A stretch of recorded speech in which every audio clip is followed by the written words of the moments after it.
men who still exist in this environment, they are shocked when American conservative men constantly have outbursts of misogyny. Now, we're seeing this recently because one of the mothers of Elon Musk's children, the newest one, Ashley St. Clair, has basically called him out publicly for not paying child support.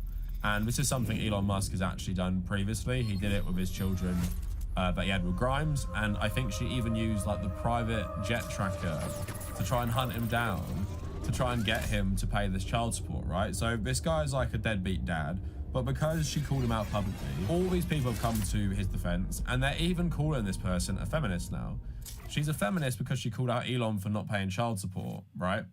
And she's someone who's made their entire career on being a far-right anti-feminist, but to the right, it doesn't really matter. As soon as you start going against powerful men, the misogyny comes out. And generally, like, conservatism is very misogynistic as an ideology, but American conservatism is having a moment right now where it's just absolutely rampant and they're not trying to hide it. There's even talk of things like, obviously, ending the 19th Amendment, I think, which is giving the women the right to vote.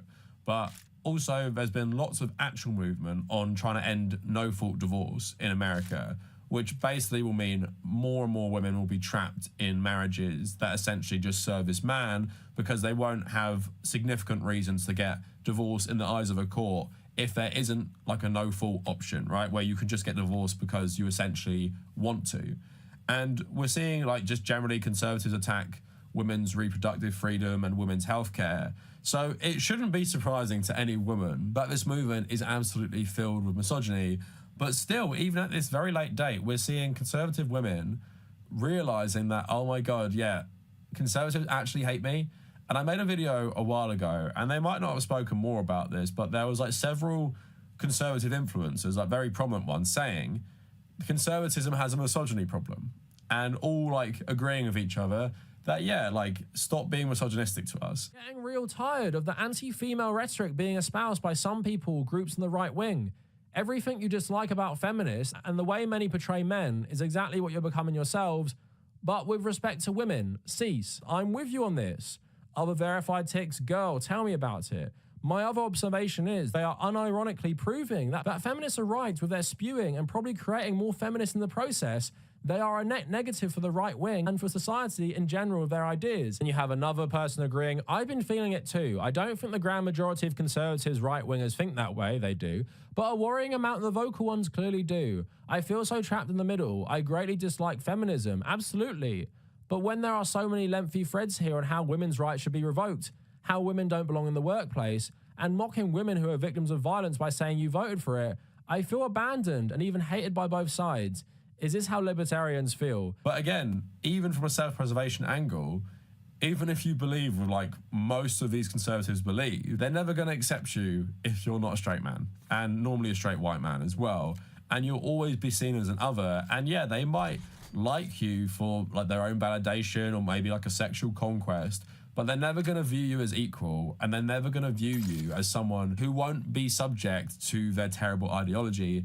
Because, yeah, conservatism, Western conservatism, has very, very strong, concrete ideas and positions on gender roles and gender norms. And that really means that women aren't meant to be an equal participant in society. And even in terms of working, that means they want to limit your job opportunities to ones that they deem like feminine, like a nurse or a teacher or something like that, or a secretary. But you shouldn't be an equal participant. So I just wanted to look at this today in regard to the Elon stuff, and then just look at some conservative women almost getting it, but still not realizing how their harmful ideology on things like trans rights is really keeping them a slave to an ideology that fundamentally hates them. So all of that coming up for you today, and follow me on social media at The Tabernacle on BlueSky and on Instagram. And if you want to support my work, please check out the YouTube memberships and check out my Patreon page. You guys probably know this. Elon Musk had another kid with a conservative influencer half his age called Ashley St. Clair, and she has basically been calling him out since she revealed that she had his child. I think because of pressure from like the tabloid media knowing that she had his child and then giving this big interview, he's pretty much just denied it since, and he doesn't speak to her. He keeps like engaging in hate campaigns against her on Twitter. this guy is just like so pathetic, even though she can provide the receipts of them like knowing each other, and it's pretty obvious this guy is the dad. But she called him out recently, and I just want to play you the video before getting into the reaction. I'm selling it because I need to make up for the 60% cut that Elon made to our son's child support. Why do you think that he did that? That's a great question for him. You feel like he was sort of like vindictive against you in some way? Yeah, that's his modus operandi when women speak out. When was the last time you spoke to him or tried to speak to him? February 13th. But he's just not responding to you at all. How would you characterize the way that he's going about You can check the stocks. I'm not the only one who's tweeting about these messes. So yeah, she sold her Tesla and talked to the press about it, so trying to get Elon's attention through that means. But basically what happened is this started a conservative dogpile, obviously talking about Tesla's stock being bad as well, so you know Elon gets sensitive about this stuff. But Laura Loomer wrote on Twitter in response to this, gold digger and professional gaslighter Ashley St. Clair was caught on camera outside her Manhattan condo paid for by her sugar daddy Elon, selling a $100,000 Tesla that she said was gifted to her by Musk during their romantic relationship. She said she's selling it to make up for his alleged cuts in child support, and she took a jab at Elon. Ashley, as I reported, has hired anti-Trump lawyers to sue Musk, and he was ordered by the court to take a paternity test. And Elon replying saying, I don't know if the child is mine or not, but am not against finding out. No court order is needed. Despite not knowing for sure, I've given Ashley $2.5 million and I'm sending her $500K a year. So, I mean, that sounds like you're pretty sure if you're giving that amount of money to someone you claim you don't know is the mother of one of your children. But then she replies saying, we asked you to confirm paternity for a test before our child, who you named, was even born. You refused, and you weren't sending me money. You were sending support for your child that you thought was necessary until you withdrew most of it to maintain control and punish me for disobedience. But you're really only punishing your son. It's ironic that your last effort in court was to try and gag me while you use a social media channel you literally own to distribute derogatory messages about me and our child to the entire world. It's all about control with you, and everyone can see it. America needs you to grow up, you petulant man-child. So obviously seeing two terrible people have a massive fallout is funny. I mean, I do feel bad for this kid being brought into the world with like just two terrible and irresponsible parents. All the right wing just basically dogpiled on her. I'm not going to read these all out, but they're all coming after her, calling her left wing, calling her a left wing professional victim. Loads of people saying this person here, Isabella Moody, she's gone full blown feminist. The truth is she's always being a raging feminist. She's a raging feminist because she wants Elon Musk to pay child support. But again, that's the criteria, right? That's the criteria. Now, you wanting someone to pay for their own child, but that makes you a feminist. But yeah, loads of people are saying this. She was always a feminist. Most conservative women are covert feminists. And this person who called her a feminist also says, young Christian women, find a man that's very misogynistic and will put you in your place. He's always nitpicking everything because he's literally training me how to be a good Christian wife, right? And I do not believe that most women who say stuff like this actually want to be treated like this. And that's how we're seeing more recently that there's such a divide between Gen Z men and Gen Z women in terms of politics.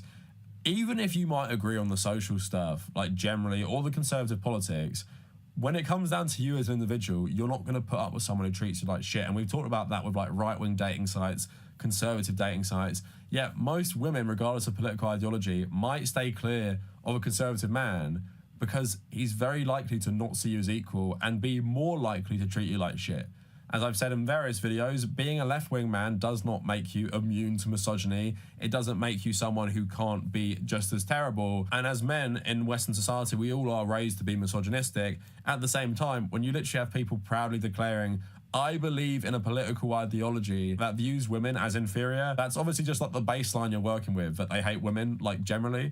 So yeah, it's not surprising to see them turn on one of their own and basically say that, you know, all these conservative women are feminists. So that's just a jumping off point for the rest of the video to talk about, like, these women even being surprised. A lot of conservative men have now been saying how they really feel that women are not equal and they shouldn't even have the right to vote. So there's this page called Declaration of Memes saying, repeal the 19th, quote tweeting something saying, We tried women's suffrage and discovered that their primary political concern is killing their own babies. Can we finally call this experiment failed and move on? I was just going through the replies and I found this like super interesting, and I want to read you this before going into some more stuff. So someone with like 14,000 followers, Rebecca V, anti-communist, mother, wife, anti-communist, anti-woke, anti-authoritarian, pro-human, pro-freedom, politically homeless but still voting for Trump, opinion editor at Wrong Speak publication. So although she might say she's politically homeless, anti-communist, anti-woke, pro-freedom, voted for Trump. You're a conservative. I don't care if you think you're politically homeless. That is just a standard conservative right there. And especially with anti-communism, I made a whole video on this. Pretty much you can't be an ideological anti-communist without really believing fascist propaganda about communists, but also just fascist narratives about history. There are very, very few anti-communists who are actually not fascist. So she quote tweeted this tweet basically saying, repeal women's right to vote, which all these conservative men were loving on Twitter. She said, I spent all my life as a conservative, even after growing up liberal. I've defended conservatism all by myself in college classrooms. I've been called stupid and a traitor for voting against my best interest as a woman. I never believed conservatives were sexist or racist, and I defended them with pride. But now I realize conservative men don't give a fuck about me and won't defend me, specifically because I'm a woman, and they will go out of their way to advocate against me. Not sure where the emotional hate is coming from, but maybe the liberals were right, and maybe women don't belong on the right. And I find that like super interesting. And again, at least someone is self-aware enough to realize that, yeah, they do hate you and they do not want you to vote. Other people saying, until coming on Twitter, I had no idea how many men on the right truly despise women. It wasn't always like this. It's really a shame that's how it is now, though. It will only result in pushing women to the left because the left actually embraces women. I also want to make a point about this as well, and I do think it's very relevant. So a lot of these conservative women who are realizing that conservative men hate them also hate trans women as well, right? Not realizing it's part of the same thing that will keep them all subjugated. So someone posted this meme in response to her tweet, and she said, self-respecting women don't vote to allow men in dresses in their bathrooms or locker rooms, right? And for a lot of like even liberal TERFs in the UK, they think that's a consistent argument about protecting women, but not realizing it basically enforces gender norms and gender roles which hurt everyone, and they become a slave to a more conservative worldview because they can't get past their bigotry towards transgender women, thinking they're all predators. Now, talking about TERF brain a bit more, Nancy Mace has become pretty infamous in the US for being like the biggest anti-trans congressperson, like literally like policing bathrooms. And again, this is where it gets you, right? You can try and like ingratiate yourself to the right by being really anti-trans as a woman, but she posts this: I didn't fight like hell to become the first woman to graduate from the Citadel just for some man in a miniskirt to take away that achievement. Protecting women's accomplishments isn't a political talking point for me, it's personal. So being anti-trans and using sort of like liberal feminism to justify it and trying to appeal to like hardcore fash conservatives as well is an interesting choice, but this proves it's not gonna work. Like, yeah, they do hate trans women as well. They hate trans people, but they also hate you. They hate you as part of this ideology that you're promoting. And look at all the comments here. You did this and it's mind-blowing you can't connect the dots. The Citadel should have never admitted women. Yes, we can tell it's personal. It's not about protecting others or bettering society. It's about your own ego and upholding your own ideals of feminism. You invaded a male space and you see no hypocrisy. Do you hear yourself right now? DEI graduate. Women don't belong in the military, they belong in the home. No one cares that you played pretend soldier for a few years. So yeah, people using her logic back at her. Women in men's bathrooms, women in men's colleges. Will this backlash make her wake up to her ideology hurting herself, and how anti-trans ideology, specifically focusing on trans women, how that hurts all women? I doubt it's going to be a time of reflection. Now, someone actually wrote an article, who is a conservative as well, called Jennifer Greenberg for the Christian Post, and they talked about this, saying the right has a misogyny problem. And I just want to read some of it right now. So it talks about this Nancy Mace thing, and it talks about more people who are like more high profile criticizing her. So the CEO of the Federalist said, a key part of your personal identity is having invaded a male-only institution, and yet you're surprised at the desire of someone to invade female-only spaces. You're exactly right that delusional men cosplaying as women have no business whatsoever in women's bathrooms, but I find the lack of self-awareness and understanding of downstream effects of pretending to erase sex differences to be wild. The co-founder of the American Tribune wrote, "It was breaking down the gender barriers in the first place that allowed the trans insanity. If you want to end the man in a miniskirt issue, you have to roll back everything that led to this point." Matt Walsh of the Daily Wire said, "The girl boss feminism routine isn't just cringy, it also directly undermines our argument. The Citadel was a male-only space forced by law to admit females in the name of diversity. That is the exact same argument trans-identifying males used to invade female spaces. Nancy Mace was literally a beneficiary of a DEI program. It's a ridiculous and tone-deaf thing to brag about at the moment." But I also love how the author's confused about their reasoning. So why are these people accusing her in this way? What do they mean? That they want to roll everything that led back to this point? If this point is Mace being proud that she graduated from the Citadel, and if we're to roll everything back that led to it, women wouldn't be allowed to attend most colleges in the United States. Yeah, they want that. I don't know how you don't realize that. They want that to happen. And again, this person being anti-trans, we know this for certain when we consider the irrationality of their argument. A woman attending a previously all-male college is not remotely the same as a mentally unstable fetishist in drag trying to enter a woman's bathroom. But the one thing they did have a point in some of the backlash, they're saying that, yeah, breaking down the gender barrier led to trans people being more accepted, right? But that's the truth as well. Like, they're using this as part of their argument because, yeah, they see social progress as a bad thing. But yeah, feminism and the fight for LGBT rights goes hand in hand because you're fighting against a patriarchal system that enforces gender norms and gender roles that have been constructed in large part thanks to things like conservative Christianity. So if you are fighting that, it stands to reason that you're going to fight all of this and it's going to fundamentally change society. But again, these women think because they hate trans people that the right are not going to turn around and use their own argument against them. That, yeah, if you're a woman who thinks that trans women should not be allowed in female spaces, then the right are also going to use this logic against you to argue that you should not be allowed in male spaces. And that is for most of Western history being like most of society, right? But the trad values and the trad roles these people want, they stem from like the medieval period where women really didn't have many rights, not at all similar to what men enjoyed, right? And I don't know if you'll ever break through to them that this fight is all one fight and patriarchy, along with capitalism, keeps us all enslaved to a certain system that does nothing good for us. And that includes often making insecure men really misogynistic to the point where they hate themselves because they feel like they have to fulfill this gender role in society, which they can't, and then they hate themselves for it. And society tells them that, yeah, you are a bad man if you don't conform to this ideology. And I don't know how much it will take for most conservative women to realize, yeah, jumping on this anti-trans panic might have made you feel good and you can justify it with like liberal, like turfy politics from the UK if you want about protecting women. But conservative men don't give a shit about any of that. You see this with disputes between J.K. Rowling and Matt Walsh.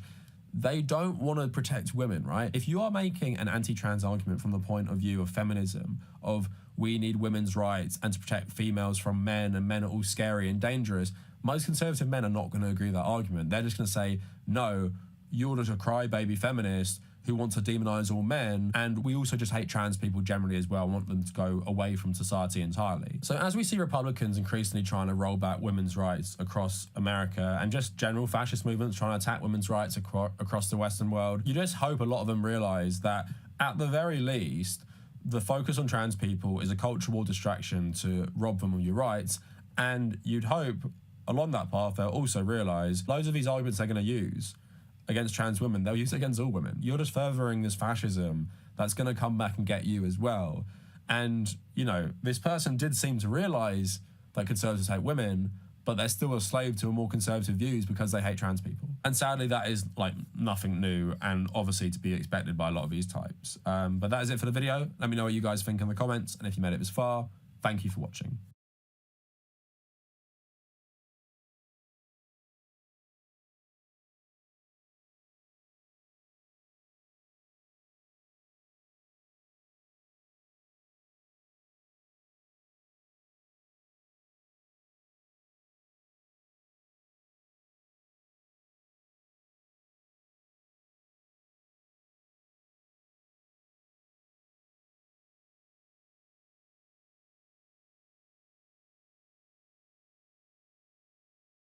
Eric Weinstein was right. We are not peers. I don't have the degrees he has. And guess what he doesn't have? He doesn't have an understanding of how the universe works. You don't think Eric Weinstein he has no understanding. Since you're going to call me an idiot, let's go to war. And I want all the papers. Now I want the war to take place through written white papers, because the papers are here. And if you say the wrong thing, I will sue you now. That's the reality of it. When I get home, I'm going to put online the equations necessary to have a thing called unlimited energy, to be able to pull energy directly from the flux, just to say fuck you to the world. I'm going to show them how to pull energy directly from the flux. Terrence Howard's back from the womb and ready to take on the world with his pseudo-scientific theories yet again, only this time he brought his lawyers. And who better to bring him back into the spotlight than our favourite insurance pyramid scheme multi-level marketing scammer turned podcaster, Patrick Bet-David. I honestly couldn't have thought of a better person to filter through Terrence's bullshit than the Persian rug salesman himself. This guy's got to be the slimiest grifter the internet's ever seen, right up there with Billy Carson, Russell Brand and Brendan Business Shark Shorb. This is the guy who went on JRE and spent half the time presenting Rogan with gifts just to show his appreciation for being his friend. Unfortunately for PBD though, Joe's bullshit detector was fully functioning that day. Unfortunately for us though, it hasn't been ever since. And if you think I'm exaggerating, just wait until you see PBD's latest grift. If you thought Joe Rogan exploited Terrence Howard's mental illness for clicks, wait until you see what he roped Terrence into promoting. I don't think I've ever seen a podcast guest do a pre-recorded ad read before, but if you're not up to speed on the Terrence Howard lore, here's a quick refresher on where this all started. So you felt like that, like from the womb? From the womb, I had to get this So you felt done. like you had these things that you didn't get out in a previous lifetime, and now you feel like an unstoppable urge. I have to. I have to. I remember all of that. You remember coming out? I remember being compressed. You remember being born. I remember being circumcised. Like people say, well, what business do you have coming in here talking about science and all that? You're an actor. Here I've invented, here I'm an Oscar-nominated actor that is known all around the world, face recognition, vocal recognition, all around the world.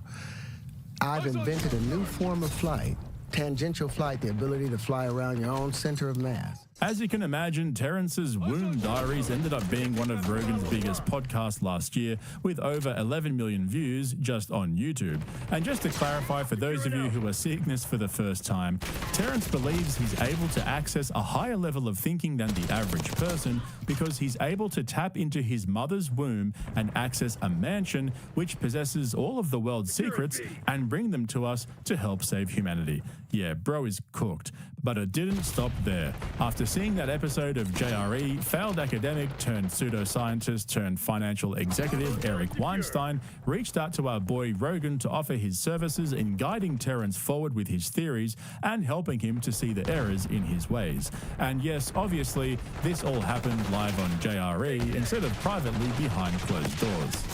Then you do this other thing, which is you teach. And your teaching is not good. You tell us stuff that's not true, that we can tell is not true, and then we say, okay, I can throw out the entirety of what he's saying. Well, 1 times 1 is not equal to 2. Let's start there. In fact, I'm angry at Joe because Joe should have pushed back on that. Joe is in awe. The calculator says 1 times 1 doesn't equal 1. Each time you do that, I want to slap you and say, don't do that. And this is one of the failures of Joe's bullshit detector. Truer words have never been spoken. Why we trust Joe Rogan to mediate these kinds of discussions is completely lost on me, but I guess it's all just for the funsies. If Terrence Howard, somehow or another, if it's the craziest story ever, and Terrence Howard is like literally one of the smartest guys that ever lived, and he's got all these genius ideas and inventions, and even though he seems it seems just insane that this is coming from an actor. This is from the Hustle and Flow guy? What? I understand it, though. I kind of understand it. I understand. I mean, it made sense.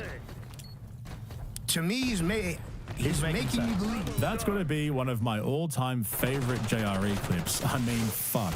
If that doesn't sum up the JRE podcast, I don't know what does. Maybe that animal noise compilation that's floating around.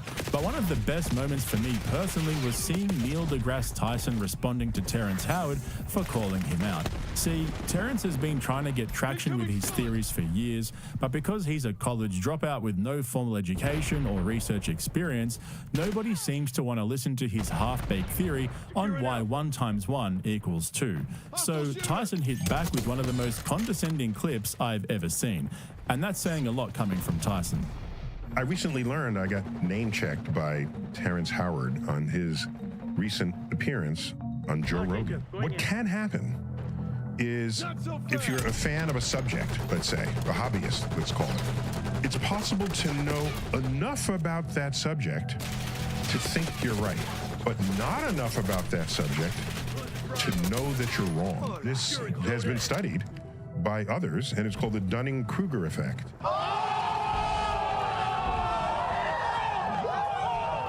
Fuck me dead. How good is that? It was only a matter of time before a famous scientist formally diagnosed the Joe Rogan guest with the Dunning-Kruger effect. And so after laying low for almost a year, Terrence Howard is back in the podcast studio ready to take on the world with his fidget spinners and funky mathematics. Apparently, even after making 2 viral appearances on Joe Rogan's podcast last year, he was still unable to get his papers peer-reviewed by publishers and academics, which he believes is a result of being ridiculed by Eric Weinstein and Neil deGrasse Tyson.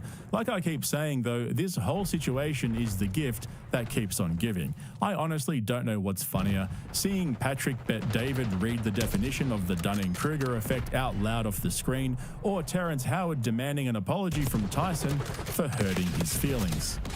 I can't get anyone to do a peer review. I've sent it off to publishers. Publishers refuse to review it because Eric Weinstein, Brian Keaton, people came out, said the Dunning-Kruger effect. The amount of pain and suppression that's come my way because all I've tried to do is provide the proof out there. Nobody wants it. Dunning-Kruger effect is a cognitive bias where people, Rob, it just completely disappeared on the screen. Yeah. People with low competence in a specific area tend to overestimate their abilities, while highly competent individuals may underestimate their skills. This occurs when a lack of metacognition prevents those with low competence. So they're saying you're low competent in this topic. That's what they're saying. In this topic. This is what Neil deGrasse came out and said. And so now he owes me an apology. Why?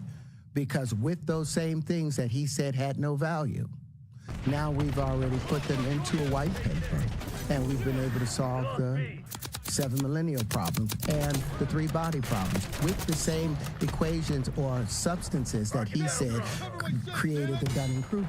See, I think Terrence is just fishing for a lawsuit. I think he's realized that nobody wants to entertain his whack theories. He can't get any of his papers published because nobody's willing to give him the time of day. I also think that his acting career is pretty much over. So for him to get the recognition he deserves, I think he's trying to rope someone like Neil deGrasse Tyson or Eric Weinstein into defaming him so that he can drag them into court. Maybe the court will appoint an expert witness to assess his theories. Can you imagine? Nobody is willing to listen to Terrence, so he launches a lawsuit in the hope that the court will pay someone to read his white paper and give him their assessment. That's some Brendan Schaub level logic.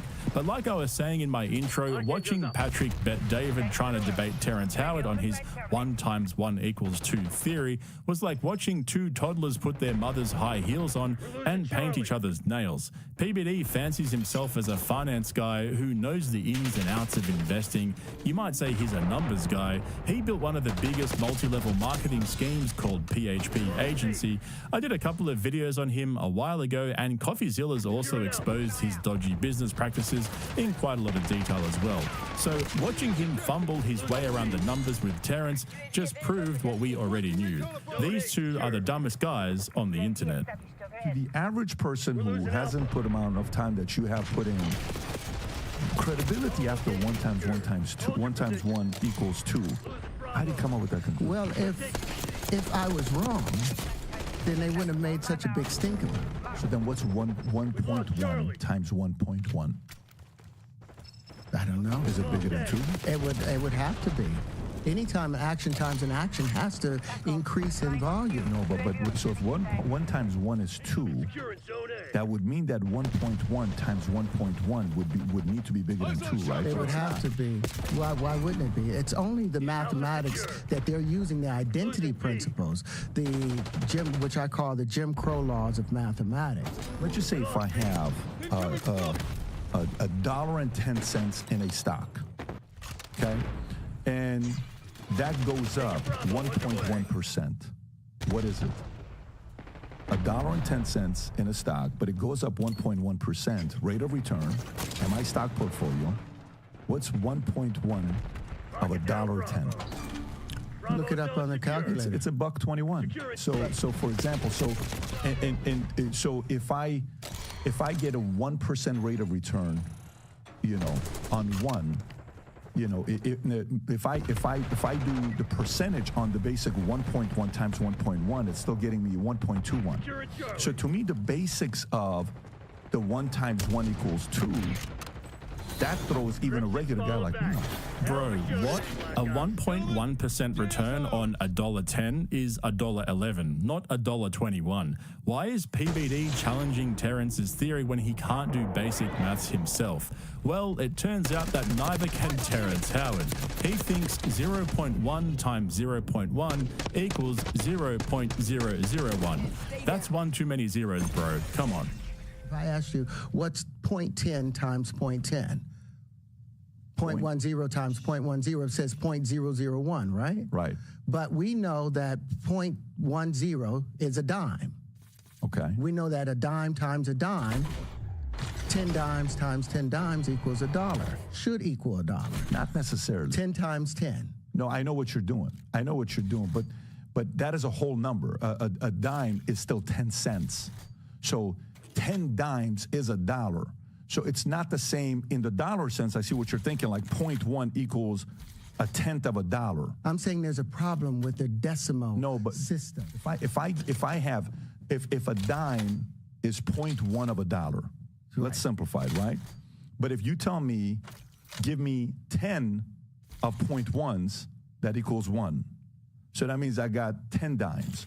But if you do 0.1 times 0.1, then you get 0.01, right? 0.01. Yeah, but that's a difference. So to me, the basics of the math, when you went there one time, that doesn't go off to you. That doesn't seem off. No, but I just do investments. The way I look at it is to say, what's 0.1% of a penny? What's 0.1% of a penny? What's the value of a penny? What's 0.1% of a dime? It's a penny, right? It gets smaller, right? So that's I don't look at it from the physics. Wait a minute, 10% of a penny of a dime would be a penny. That's right. 10%. So 0.1 is 10%, right? So if you go to the investment side, the argument of one-time ones in investment, stocks, bonds, mutual funds, insurance, it stops right there. What are we doing here, B? That was brutal. The only thing worse was all the bot comments the producers bought praising them for having a fearless conversation in the face of all the hate. By the way, this is probably the best time to bring up PBD's latest grift. You guys are not going to believe this. So apparently PBD created this new app called Minect, which connects you with celebrities and so-called experts. Basically, you pay by the minute or by the question, and you get to access people like Terrence Howard, PBD, Chris Cuomo, and I don't know who the other people are, to be honest. Patrick even got Terrence to do an ad read for it. Hi, everyone. My name is Terrence Howard. I'm an actor, but in the field of science also. So if you would like to connect with me, you can connect with me on Minect. The QR code is down below, and let's have a great conversation. That is next level grifting, even for Patrick Bet-David. He basically just monetized the Reddit AMA and made an app for it. That's some high level fake guru type shit. It's up there with Jordan Peterson's online university or Billy Carson's Forbidden Knowledge TV, where you can invest in the future of consciousness. Do people actually buy into this shit? I feel like it's one of those things where if you're stupid enough to buy it, then you kind of deserve to lose your money. Just like all those celebrity meme coins people keep piling their money into. But thank God for Terrence Howard, because he has a solution. Once we're all broke from giving all our money to fake gurus, Terrence will show us how to get free energy. That's right, you won't have to pay for energy ever again. You don't have to pay for any energy anymore. The same thing when I talked about beryllium, utilizing beryllium, even though there was some idiot chemists that came out and said that what I said concerning beryllium was wrong. But I dare them to compare beryllium to, or beryllium's reaction to oxygen the same way that magnesium behaves with sulfur, the same way that selenium behaves with magnesium, sulfur, selenium behaves with, God, I just lost my thought. Selenium? Yeah, no, because... Can you pull it up? Magnesium, you have... Can you pull up the charts, Rob? Yeah, really quick. The way that selenium... Yeah, if you can just pull up the periodic table and zoom in. Selenium's relationship with calcium. Okay. The same relationship that... The same way that selenium will mitigate what's taking place inside of calcium. Seriously, the amount of times Terrence just rambled on and got lost was crazy. And PBD's sitting there with absolutely no fucking idea what he's talking about, pretending like he was following what Terrence was saying with that stupid look on his face. I really hope that Terrence ends up doing the podcast rounds and we get to see him rambling through his theories with Andrew Schultz or Bert Kreischer, or even better, Brendan Schaub. Somehow I think Bupper's going to miss out though. He doesn't get the views to book big guests anymore. Audio's king though, huh? But even though PBD had no idea what was going on, he did end up having the foresight to get one of his producers to put Terrence's paper into ChatGPT for an assessment. This was so fucking funny because it ripped Terrence's paper to shreds. No pun intended. It basically said, this guy's making shit up and he's applying scientific theories in the wrong way. By the way, I probably should have mentioned earlier, PBD got some random guy from NASA to come on the show to talk through Terrence's theories.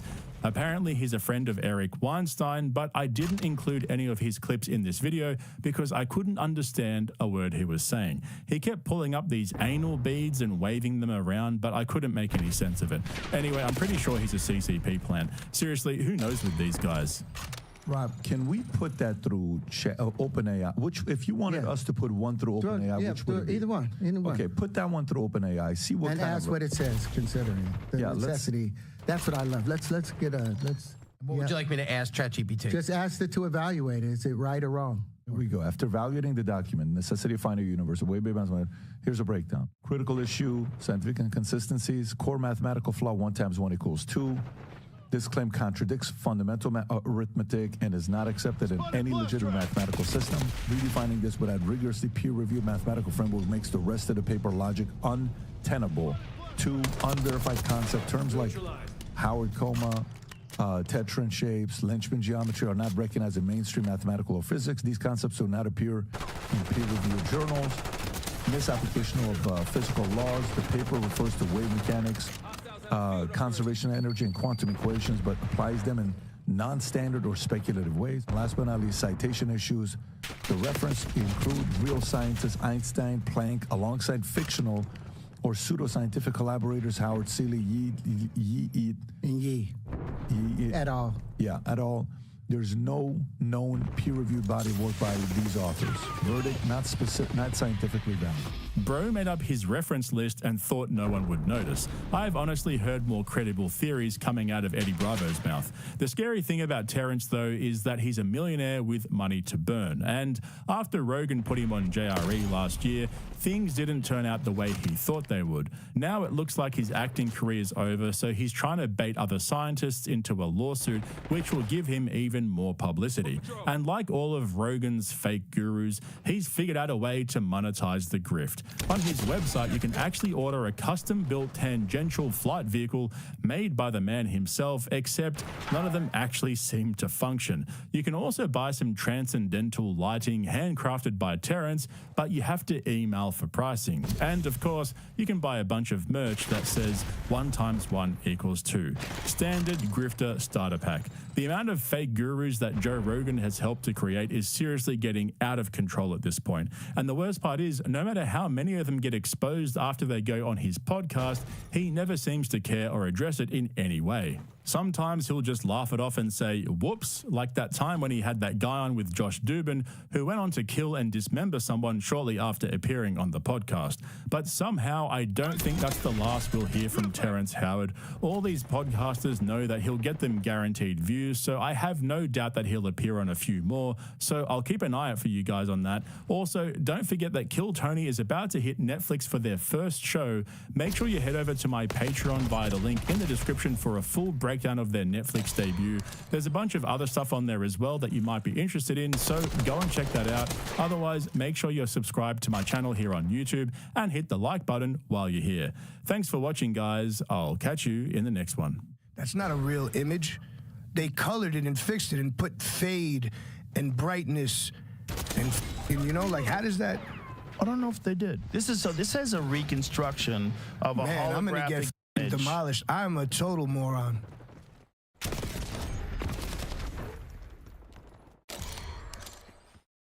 So the way LeBron looks at his body, I look at my body, right? I've always said you guys have the same. Yeah, what the hell? Yeah, LeBron has 5 drinks on a podcast. By the way, that's my favorite Sam laugh I've ever heard. I do all the shit he does, but I do it for my liver. So I get 2 IVs a week. Look at him still laughing. Bird comparing his health to LeBron James is the best moment we've had. The way LeBron looks at his body, the greatest athlete to ever live. Your liver's the color of LeBron. I'll give you that. I wish I wasn't a joke. Like me. No, like, we fucking love you. Bert Kreischer going on the We Might Be Drunk podcast and saying, I wish I wasn't a joke, is the chef's kiss from the podcast gods. These are the moments that this channel exists for, and the 2-hour 40-minute runtime on this episode did not disappoint. It was almost double their usual episode length because Ari Shaffir rocked up halfway through, and then Bert refused to end the podcast because he wanted to keep drinking and talking about all his deepest insecurities. Sam literally tried to tie it up several times in the last hour, but Bert just kept steamrolling him and changing the subject. And out of all of Bert's podcast appearances over the last year or so, this was definitely one of the more eye-opening ones in my opinion, because after Bert had a few drinks, he started opening up about some deeply personal issues that he's been dealing with. Don't get me wrong, I know that he does this on almost every podcast he goes on, but there was something different about this one. He just seems like he's in a really dark place lately, and towards the end of this video, I'll take you through exactly why.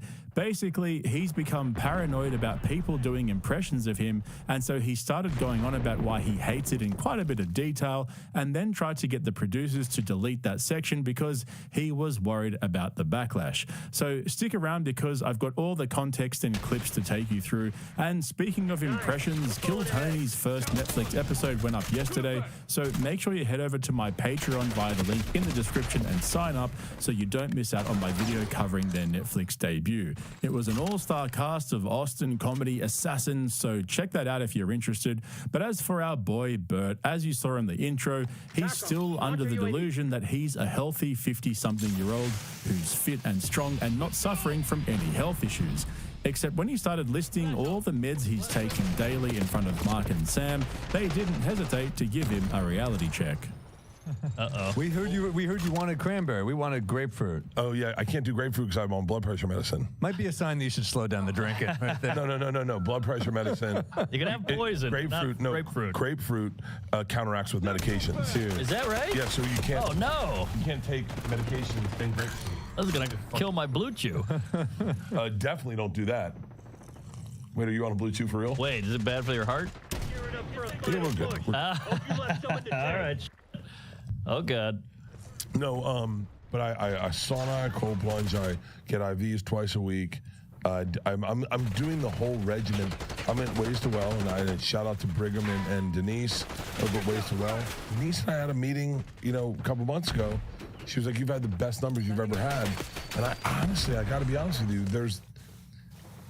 You can get in front of it that's going to be bad. Like I'm on testosterone. That's true. I'm on metformin. I got blood pressure medicine. I got cholesterol medicine. I got freaking not hazelnut, but like Just throwing out words now. I take it every morning. I take it every night. Yeah. And at my bachelor party, that was a lot of pills on your nightstand. Yes. I'm a So you're on it. You're ahead of it. Dude, I love. The only thing Bert Kreischer's ahead of is his expiry date. Saying your bloods are perfect and you've never been healthier while you're taking pre-diabetic medication with blood pressure and cholesterol meds is absolutely fucking insane. Bert's idea of being healthy is living every day on life support and claiming he's good to go. And I don't wish Bert any harm. He's clearly my favorite lolcow, and I wish him nothing but health and longevity. But if he's going to tell us how healthy he is on every podcast while looking like a sunburnt Winnie the Pooh, I'm going to call him out for it. For the most part, though, Mark and Sam were supportive and said nice things when it came to Bert's health. But when he compared himself to LeBron, Sam reacted exactly the way people need to start reacting around Bert when he makes crazy claims. He laughed in his face and couldn't stop. Yeah, no, I'm with you. It is something nice about just being taken care of. You get in that first class, they throw a fucking blanket on you. Oh, you switched up on me. Look at you. I've had too much grapefruit. My liver's hurting. But yeah, nah, I'm just kidding. Okay. Just trying to make you feel better. Mine feels a little weird. Oh no. Your liver's f***ed up? No, I'm kidding. Your liver's like, we're right at home. I got blood work. I got blood work and Your liver must be ripped. Your liver's like. We got the same liver. I love when people are like, I'll tell you right now. Go to Ways to Well. Who? Ways to Well. What's that now? Ways to Well. Ways to Well. Ways to Well? Dude, I get my blood work What does that done mean? every 6 months. You're good. My fucking shit's clean. Come on. Pete? Yeah. Last one. Denise said my liver's never been healthier. Is it the exercising, the water, Let's be real. the pills? So the way LeBron looks at his body, I look at my body, right? I've always said you guys have the same. Yeah, what the hell? Yeah, LeBron has 5 drinks on a podcast. By the way, that's my favorite Sam laugh I've ever heard. I do all the shit he does, but I do it for my liver. So I get 2 IVs a week. Look at them still laughing. I don't know if this is the best podcast ever recorded or I'm hammered. But this is amazing. And we've gone past drunk. Bert comparing his health to LeBron James is the best moment we've had. The way LeBron looks at his body, the greatest athlete to ever live. Your liver's the color of LeBron. I'll give you that. But I don't know about we're doing the same health, same liver. Liver, please.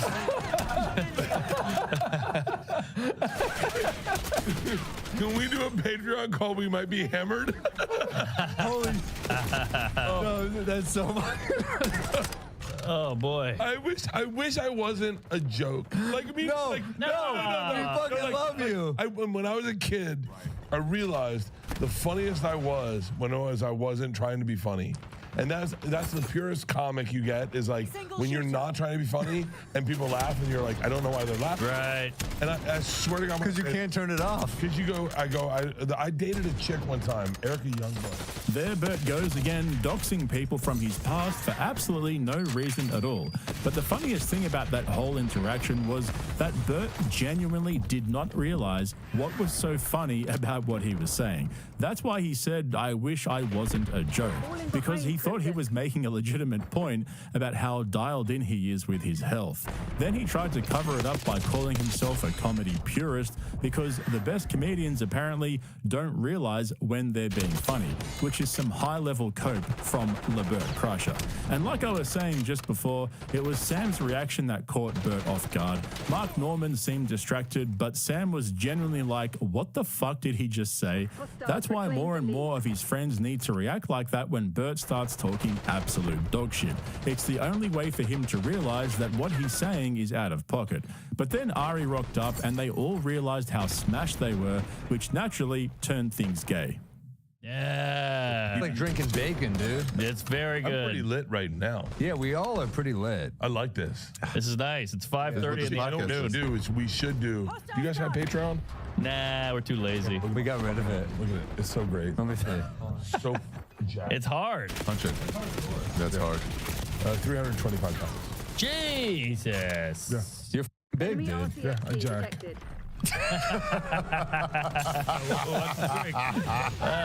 Jack. I lift, bro. This has turned so gay. I'm touching his muscles. He's like, I fucking lift. By the way, this is what podcast used to be. And so it was in the second half of the episode that Bert started to loosen up a bit and start oversharing. This is what I was talking about in the intro, except we're not quite into the impression talk yet. For those of you who don't know, there's a video of Andrew Dice Clay walking in Central Park when he bumped into Jerry Seinfeld, but Jerry didn't realize who it was, and so Andrew started stalking him, pretending to be a fan. At the end, Jerry realized what was going on and stopped for a chat and posed for a photo, etc., etc. Naturally, Bert stole the opportunity to make it all about himself. There's not a single video in existence of Jerry Seinfeld running. except for that episode. Oh, yeah. Maybe about when he's running away from Dice. Yeah. Oh, yeah. Pull that up. Sprinting away from Dice, trying to like... He didn't like Dice? No, Dice was doing the thing, but he didn't know it was him. He goes, Jerry. And just Jerry's like, some fan. I'm tensing up. I'm not going to turn around. And Dice just stays after him. He didn't want to bot. Well, it ended... a friend in a park. It ended nicely. No. Hang on. If you come up to me... You're an outlier. No, I'm not. Oh, okay. I'm a liar. I'm not. No, Wait, you mean you're cool if someone walks up to you with a phone? Are you kidding? That's his dream. Yeah, you're an outlier. And don't shame that dream. Let's hang on. I think we've reached a breaking point with the unseen. You're a man of the people. Broke that down. This down to Keynes. Yeah. There are two types of people. There are comics that pretend they don't want to be famous, right? They're liars and they're manipulators. I think. Why get on stage? Why get on stage? Don't. What do you think? You're a gift to the gods that we needed your f***ing words to share with us? No one's disputing that. I'm just saying the walk up without the consent of the video. Just ask for consent. Nope. Nope. Not you. Bert, you're a regular people. You're fucking wrong. You're wrong. They're regular people. You're forgetting who your mom is, who your sister is. My mom wouldn't go up to someone with a phone. I'm telling you right with a now, friend. you are overestimating the world based on your experiences. And we would never do that. We would never do that. But the regular person sees Al. Just say, hey, can I take a Al video? Roker and goes, Al Roker. I'm telling you who the regular person sees. You get weak-kneed at Al Roker. Bert is fucking hammered. The regular human goes, his biggest hero. That's Al Roker. That's Al Roker. He's at a table. He's having dinner. Can you believe I sat next to Al Roker and they do a video? Bert talking about regular people as if he's fucking royalty is almost as cringe as the time he compared a comedian's brain to a pedestrian's brain, and Stubby laughed in his face and gave him shit for it. There's nothing regular about chasing celebrities for a photo without their consent. Us regular people call those people crazy people. And Mark was right. That's Bert's wet dream. He literally talks about being recognized in nearly every podcast appearance he does. The guy is obsessed with attention. He's got some of the worst daddy issues I've ever seen, and he's even spoken about it publicly, how he's always struggled for his dad's approval because his dad thinks he's an idiot. I don't even want to imagine where Bert would be if he was born a girl. But the whole impression talk took things to a whole new level for me. Maybe some of you may have heard him say these things before, but it was the first time I'd heard him talk about impressions and how much he hates them. It started with Kyle Dunnigan, who does a killer Bill Maher impression, and he actually also appeared as Elon Musk on Kill Tony's Netflix debut. And for Bert, well, he's not a fan. Kyle Dunnigan, funny guy. New rule, people, okay? Okay. Crazy that like Bill won't do Rogan if he talks about Kyle Dunnigan. It's so fun. And it's even funnier that Rogan's like, I'm definitely gonna. So it's up to you. Yes.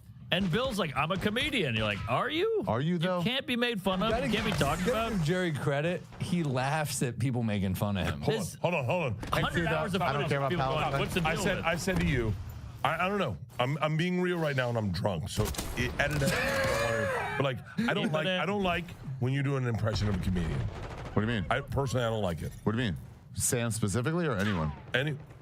No, like I don't know. I'm not gonna say it. I texted you one time. Like Jeremiah did an impression of Mark, and I didn't like it. Oh, I thought it was.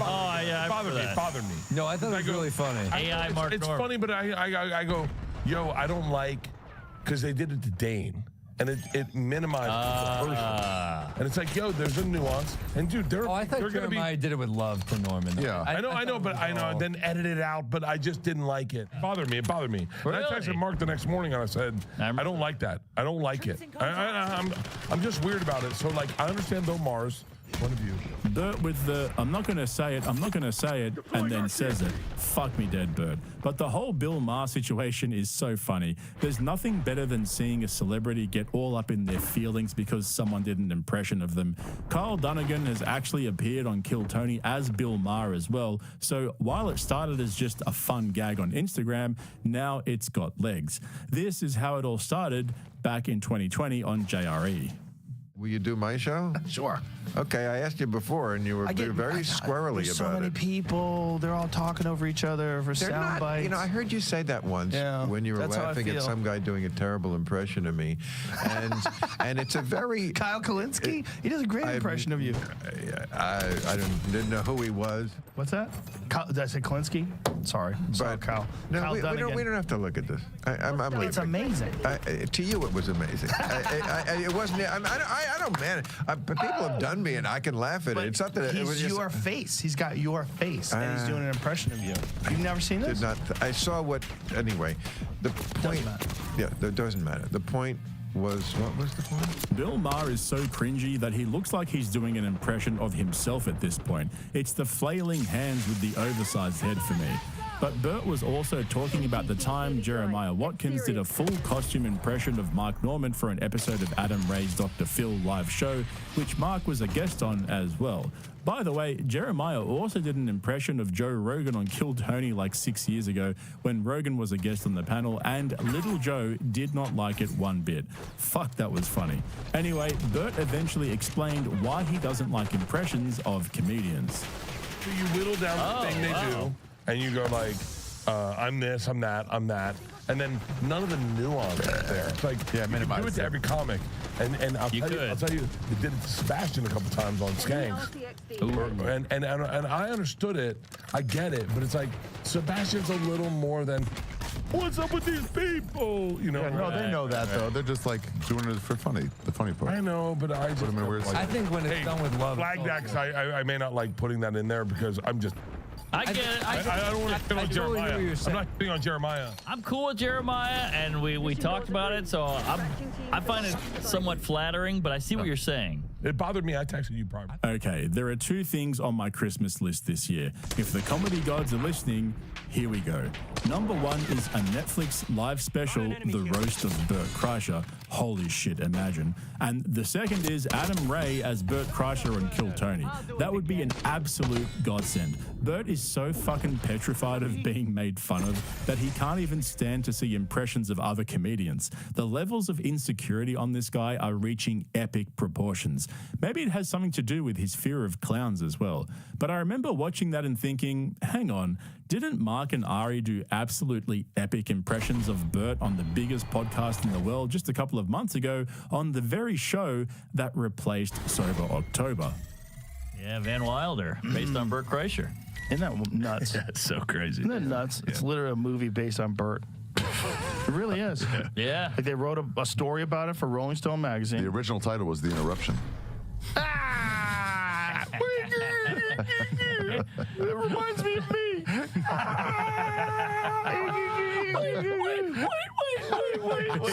Secret time. You guys have such good birds. Secret time. Okay, Bert definitely brought that up with both Mark and Ari because he was dirty about those impressions from Protect Our Parks. I'm actually surprised that Mark didn't pull out his Bert impression when he brought it up with him.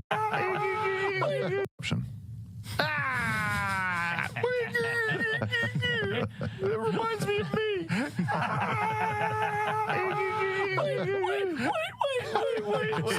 Secret time. You guys have such good birds. Secret time. Okay, Bert definitely brought that up with both Mark and Ari because he was dirty about those impressions from Protect Our Parks. I'm actually surprised that Mark didn't pull out his Bert impression when he brought it up with him. That would have been funny as fuck. But it really says a lot about how up their own asses the guys who hate impressions are. Think about it. Bert hates it, Bill Maher hates it, Joe Rogan hates it, Tony Hinchcliffe isn't a fan, and of course Brendan Schaub hates it. talk about a who's who of douchebags. Meanwhile, guys like Mark Normand couldn't care less and find it flattering that someone would go through the effort to do an impression of him. And you could see how Bert kept telling the producers that he wanted them to edit those bits out and delete it because everyone was disagreeing with him and he didn't want to make it a thing. But now I think it's basically a casting call for Bert Kreischer impressionists. Surely Adam Ray is sitting back watching that and licking his lips, or something like that. Like I was saying at the beginning though, that whole discussion really showed a different side of Bert. His insecurities are really turning dark. I mean, his explanation of why he doesn't like it was kind of weird. His main concern is that they miss out on all the nuances of the comedians and portray them as mere stereotypes. Bert has the nuance of a bull in a china shop. I think he's just paranoid about being made fun of, and after they all mocked him on Protect Our Parks, now he's worried it's going to become a thing, which it should. So hopefully an impressionist gets the memo and starts developing their pig squeal and hones their interruptions to perfection, because the only thing better than Bert is someone pretending to be Bert. Maybe not. Anyway, don't forget to head over to my Patreon via the link in the description for a full breakdown of Kill Tony's Netflix debut. There's a bunch of other stuff on there that you might be interested in as well, so go and check that out. Otherwise, make sure you subscribe to my channel right here on YouTube and hit the like button while you're here. Thanks for watching, guys. I'll catch you in the next one. Can I tell you what's crazy? So I went to Paris. I understand this is going to sound a tad bit disconnected, but I don't care. I went to Paris. And I didn't get recognized. I got recognized like 3 times in Paris. Well, they're sophisticated over there. What?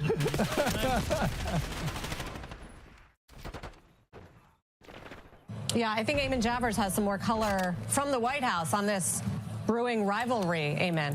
Yeah, Sarah, that's right. This is a behind-the-scenes rivalry that's now exploding into public view between Elon Musk and Peter Navarro, 2 very different wings of the Trump administration internally. Yeah, Elon Musk is calling Navarro a moron, dumber than a sack of bricks. The girlies are fighting, but Elon is already out of favor in the Trump White House, so good luck to him. Good luck to Elon.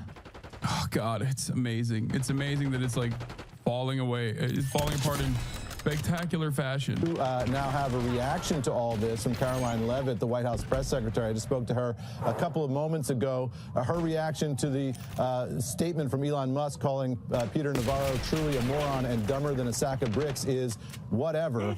We are the most For the record, like, I'm not doing the China is going to collapse tomorrow memes, but for America. Like, that's not what I'm saying either. This is going to be a long and drawn out process. Okay? That's not the argument here either. Like, I'm not doing the America is collapsing tomorrow memes, like the reverse USAID funded YouTuber pipeline. I do, however, think that there is some comparisons between the USSR and the collapse of the USSR and the collapse of American empire a little bit. It is also a self-inflicted wound, accelerated by outside forces, certainly in the case of USSR. And in our circumstance, the outside forces are not outside forces at all, but internal forces, something that we have actually worked at the behest of, our government has worked at the behest of, which is capital interests. Unchecked power for capital owners have caused unlimited greed, has destroyed American manufacturing capabilities and labor power. Labor power is supposed to breathe life back into the welfare state that breathes life back into the capitalist system and offers it a lifeline. The contradictions become too severe to ignore, and America starts recognizing that they've lost the plot over the course of the past couple of decades, where a command economy can come in and absolutely dominate them in the global marketplace, develop themselves, and become a competent, competitive superpower. And now they are trying to stop the bleeding to the best of their ability. But because of our endless greed and because of our defensive capitalism and our interest in the maintenance of capitalism, we do not have the tools to actually fight back against this. We do not have the tools to rather rebuild the system. Because if America turned into China overnight and in terms of his policies, in terms of his interests. And America, let's say, started using its corporate structure and make corporations work at the behest of the government and at the behest of the citizenry, rather than the corporations dominating the government, where the government serves the corporations, as is the case here in the United States of America. Maybe then, in the next decade, America could become a more competitive country and potentially put like 50 to 100 extra years on its global dominance, right? But they're not doing that because the only tool we have is a hammer. And if the only tool you have is a hammer, you're going to break stuff. And that's precisely what Donald Trump is doing right now. Transparent administration. You'd get more views if you were more racist. More racist implies I'm decently racist, but I need to increase the racism dial more. In history, expressing our disagreements in public. So clearly, the attitude from the president and from the White House more broadly is, sort of a boys will be boys attitude here that you get from that particular statement from Caroline Leavitt, that these two people disagree, they're disagreeing in public, and the president is getting a range of views in terms of all the inputs as he considers where to go with this trade war, guys. Yeah, I mean, look, to David's point, like Navarro took a shot at Musk on the air in response to a shot I think that was taken at him. One of them is a CEO that operates a business that does a lot of business in China and around the world, and the other is a hawk on trade. So right. I think it represents, how a lot of CEOs are feeling what Musk is channeling. And the question is, from Trump's perspective, is which of these two people does Donald Trump trust more, is going to be a longer-term player in the Trump orbit, has been a longer-term player in the Trump orbit. And I would just point out to you that Peter Navarro literally went to jail last year to politically protect Donald Trump. That's his guy, bro. That is his guy. He is the Fedayeen, okay? Trump, what? Aren't you avidly anti-Semite? Is that not enough for chatters?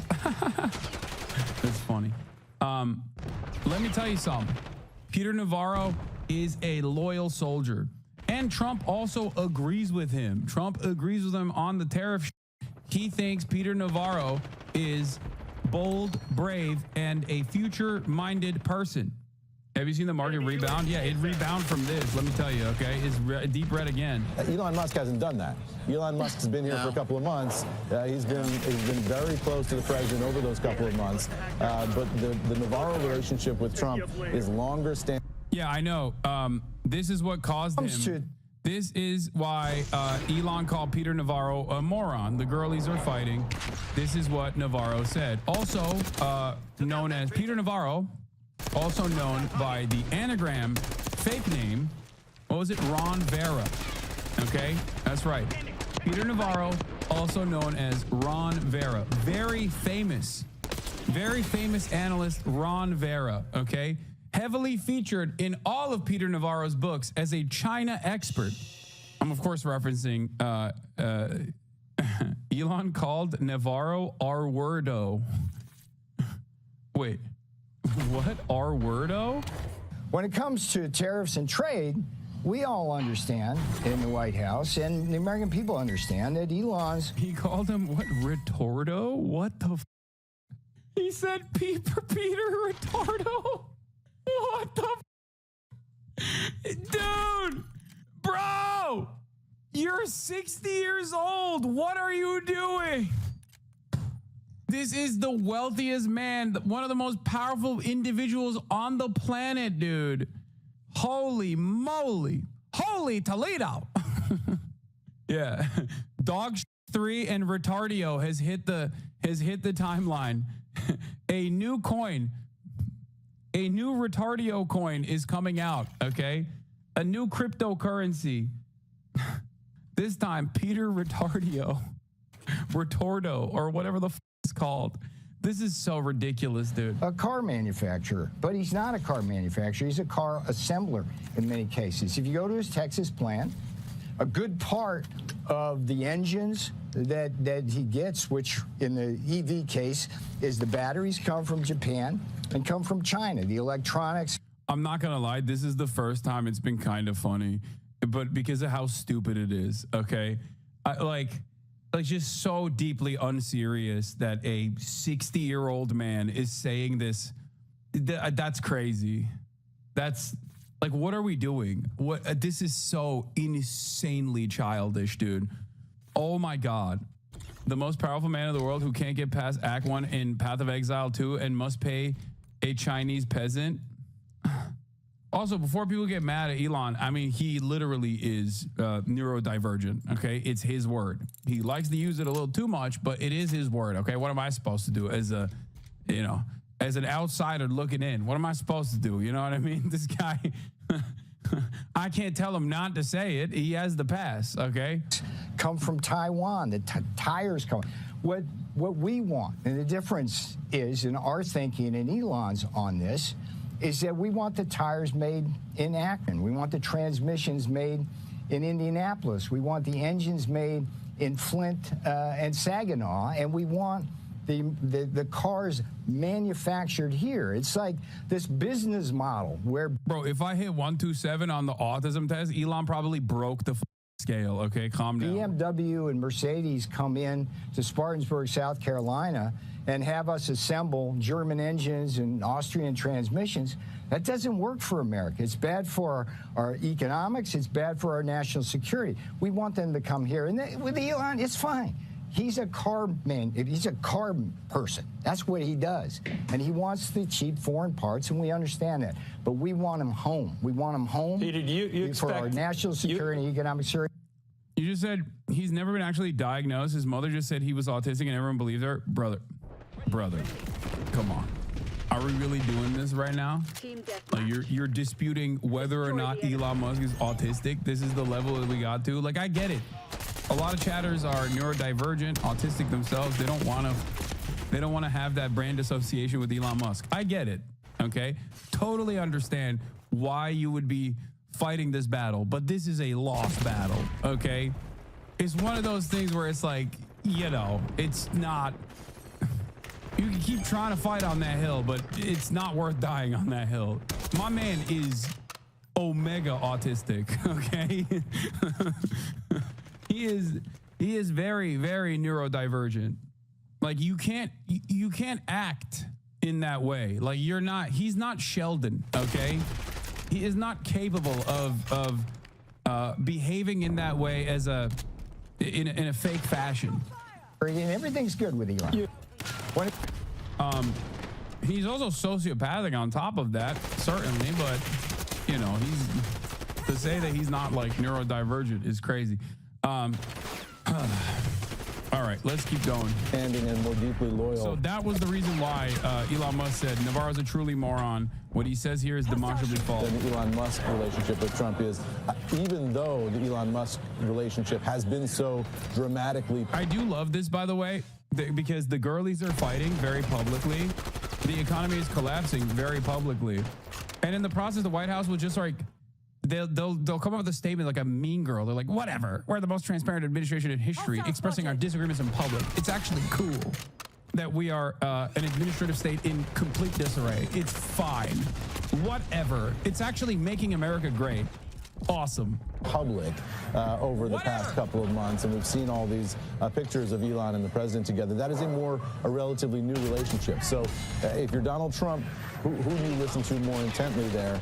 Is it Musk or is it Navarro? Of course, you know, Trump has enormous respect for Musk, his history of building companies, and his wealth as well. And his wealth, and the money that has obviously been contributed to both support his campaign and other Republicans around the country as well. Yes. Eamon, you know, everybody I have spoken to, again, close to Musk indicates that when you see the two together, you really, like, not many get to fly on the helicopter to Air Force One, but Musk does. I don't know if you've heard the same, but they, you know, because you're always looking for that. I've been asking, well, aren't they going to at some point end up fighting with each other? And the answer has been uniformly no, not if you see them together. So I'd be very curious as well. Eamon's point is a good one in terms of if there is somebody to side with, which way do you go here? But it all is happening, of course, Eamon, at the same time, as we've been saying, where it seems as if the Navarro hardline camp is maybe in a little bit of retreat or sideline for the moment. And, you know, yesterday he had a op-ed says no negotiations, and by the end of the day, all we're talking about is negotiations. Yeah, exactly. And the White House saying, well, you know, at the time Navarro wrote that statement, you know, that was the operating principle here at the White House, and maybe that's shifted a little bit. You know, clearly over the past, I would say, you know, 12, not quite 24 hours, the Navarro wing has been a little bit in retreat here at the White House. Navarro on CNBC yesterday morning saying, you know, this is not a negotiation, laying out a vision of tariffs as more of a permanent economic state of affairs. Then you had Best. Trump is not very loyal to his friends. He's not known for that, but he is loyal to one thing, and that is the almighty dollar. Anybody that puts it in his pockets, he will serve, okay? He will be a servile little piggy to you, okay? He will. And Elon clearly has a lot of it and is willing to give a lot of it, okay? He is spending a lot. So I would say this is a match made in heaven. That's the only thing that's kept him around, regardless of his major L's here. The Treasury Secretary putting out this statement that he was negotiating with the Chinese at the president's direction, indicating that it very much is a negotiation. And the president sort of waffling on all this in the Oval Office, saying, you know what, it can be both. It can be both a negotiation and a permanent state of affairs. And so I think this goes back to, you know, this discussion last week in the market of, you know, whether or not April 2nd would be a clearing event for the markets and we would now get certainty. You know, clearly this is going to be an ongoing process. There are going to be negotiations. There are going to be levers pulled by this White House. Things are going to fluctuate up and down, and that will, my guess is, just my analysis and nothing more than that, is that will last throughout the president's term, because the president likes tariffs, he likes the unilateral control, he likes the ability of the tariffs to force countries and companies to come to the Oval Office and offer him deals. You heard Scott Besson talking about, we'll see what these other countries have to offer. The president sees that as him being in the driver's seat economically, and then being able to carve out a deal in each case that's best for American workers. And they're very much focused here on workers, not on markets. Well, they are being transparent, even when they're fighting, to Levitt's point. That's happening. More palace intrigue, I guess. Thank you, Eamon Javers. I think one of the funniest parts about this, by the way, within the conservative media sphere, is that the more these guys hit this note, the more they make the economy scream, the more Fox News and all of the adjacent, like, independent right-wing content creators as well, that get their notes from the admin, that try to run defense for the admin, focus on random irrelevant like trans people. Okay? I think it will get to a point where even the dumbest of our citizens will start recognizing that maybe it's not time to talk about trans people, okay?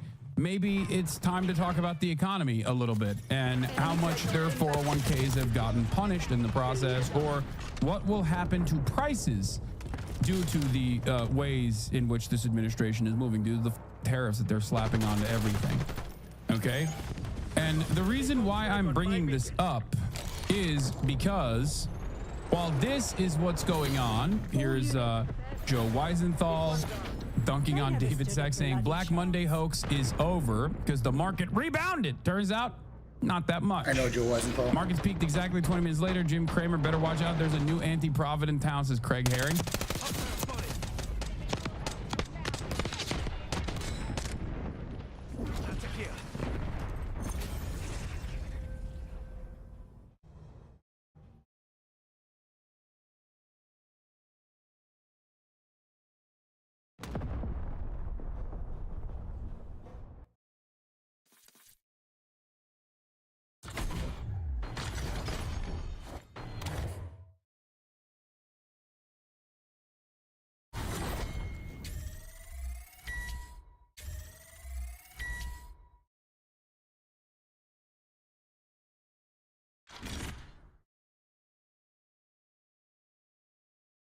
I know. What else is there to possibly say about the Ashton Hall morning routine? There are countless other takes and opinions and frame-by-frame breakdowns you could go watch. But I'd like to offer a different perspective that's not just making the same joke. To me, this "I'm a big strong boy, get ready with me" video feels like a sea change moment, an inflection point that will redefine the manosphere and the way health and financial wellness alpha bros market and sell their services, right down to the content they create. Besides, YouTube commentary channels are built on making fun of this kind of thing. What else am I really going to talk about?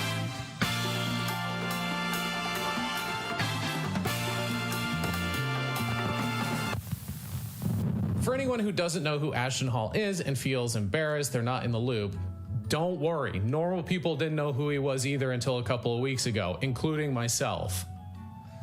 Although it's debatable how normal I am. So let's establish a few things. Ashton Hall, an ex-college football player turned Patrick Bateman content creator, posted a morning routine back in February that didn't go viral for another month, and it wasn't his first. He posted his first morning routine back in January where he shows off the dogs for free as he gets a pedicure in his high-rise Miami apartment that's staged like a show house with picture frames that probably still have the stock family photo in them. The morning routines just got more absurd from there. He apparently never has to leave his condo and has a barber and a boxing coach come to him, as well as an on-call IV lady who juices him up on radioactive piss. He's like a reverse vampire who needs someone to invite him out for him to be able to cross the threshold of his own home. That, or he's just too good to physically patron barbershops and gyms. In his viral morning routine, he wakes up at 4 a.m. by peeling the top layer of skin from his lips, drops it real low that transitions with one of the funniest cuts of him just standing there like a Boston Dynamics robot in sleep mode.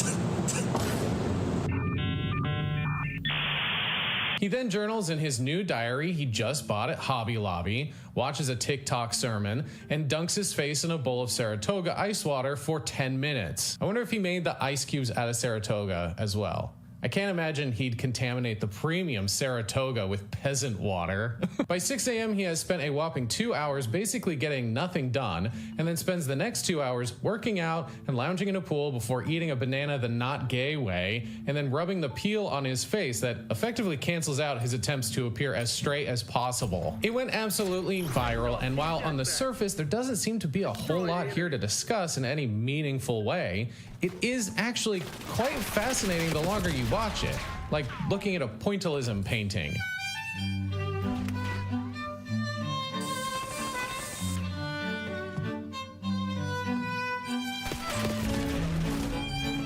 Whether you know anything about content creation or not, it's pretty obvious that the amount of camera setups and cuts are so ludicrous that subconsciously we can all tell this isn't a real morning routine. It's just content, but content that feels like parody.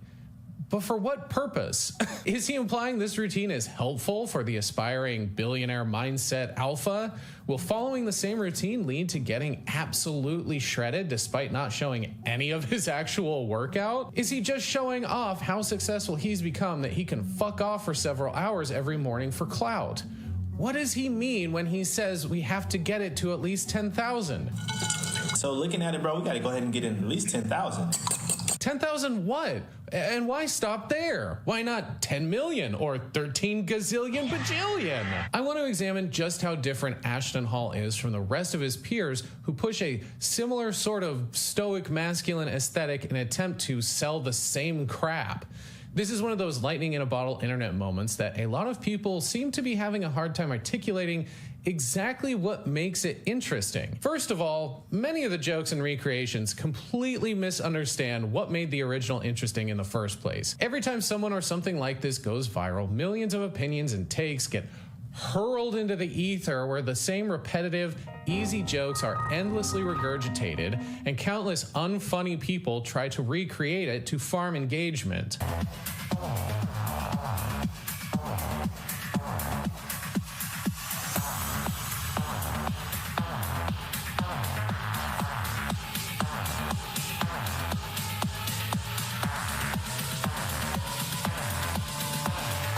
See Pierce, that's kind of fun.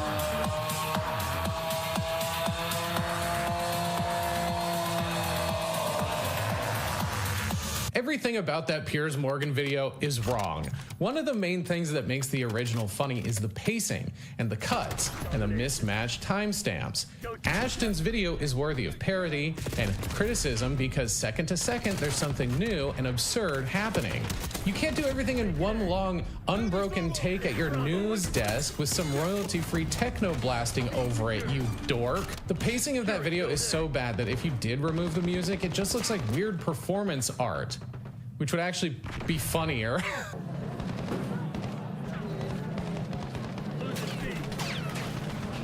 It's not funny that he simply dunks his face in a bowl of ice water. It's that he does it twice in the span of a couple of hours.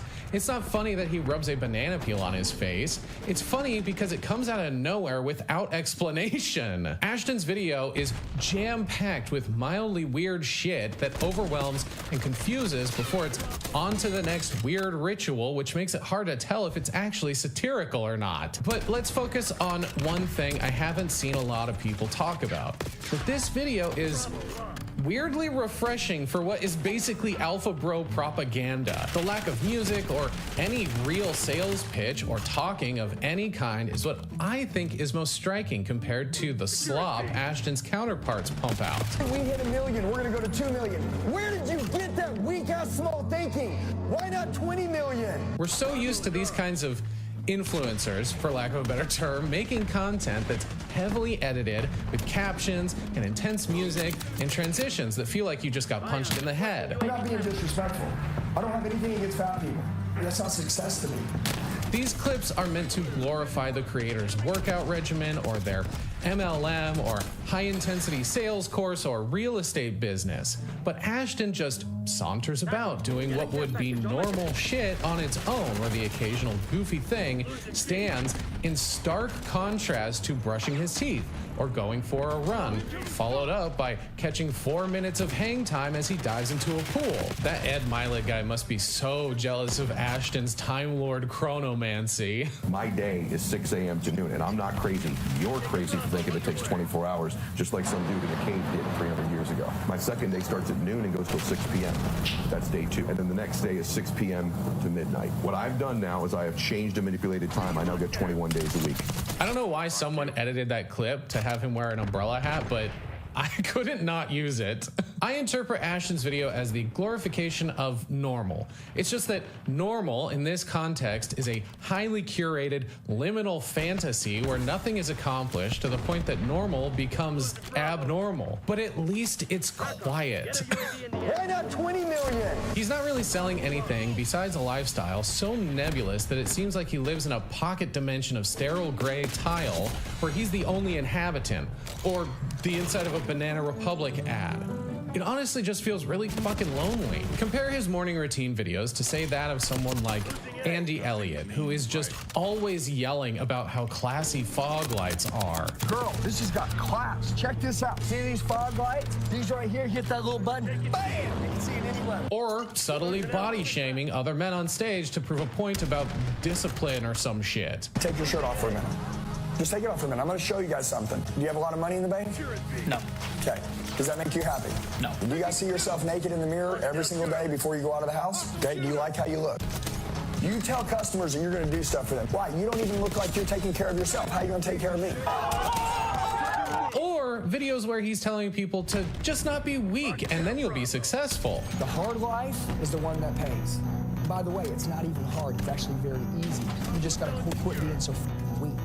Ashton's predecessors never shut the fuck up about whatever horse shit they're selling in a testosterone-induced fever dream. Ashton's videos are less overt, making them a bit more manipulative by not being so in your face, where the underlying message is more appealing to a certain demographic of men who reason, well, he's just showing me a day in the life. He's not selling me anything, except he kind of is. Showing off his lifestyle is a form of marketing, and because he doesn't explicitly say how he got where he is, at least in this video, the curiosity centers of the brain activate and viewers are more inclined to click his affiliate links and check out his life coaching program that starts at an annual cost of $3,300. Or a measly $275 a month. Generating mystique is a good sales motivator. I also think this kind of content is so engaging and perhaps appealing because of a broader consumer shift.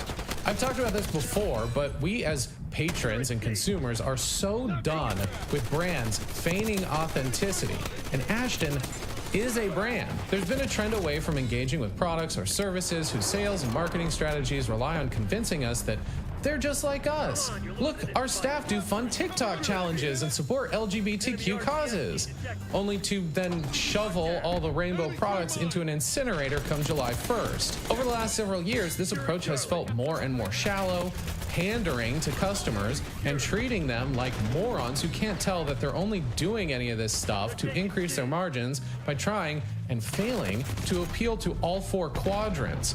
Consumers want brands to provide the means to be better, to offer an aspirational and idealized lifestyle. It's why we buy this car or cheeseburger or computer over that one.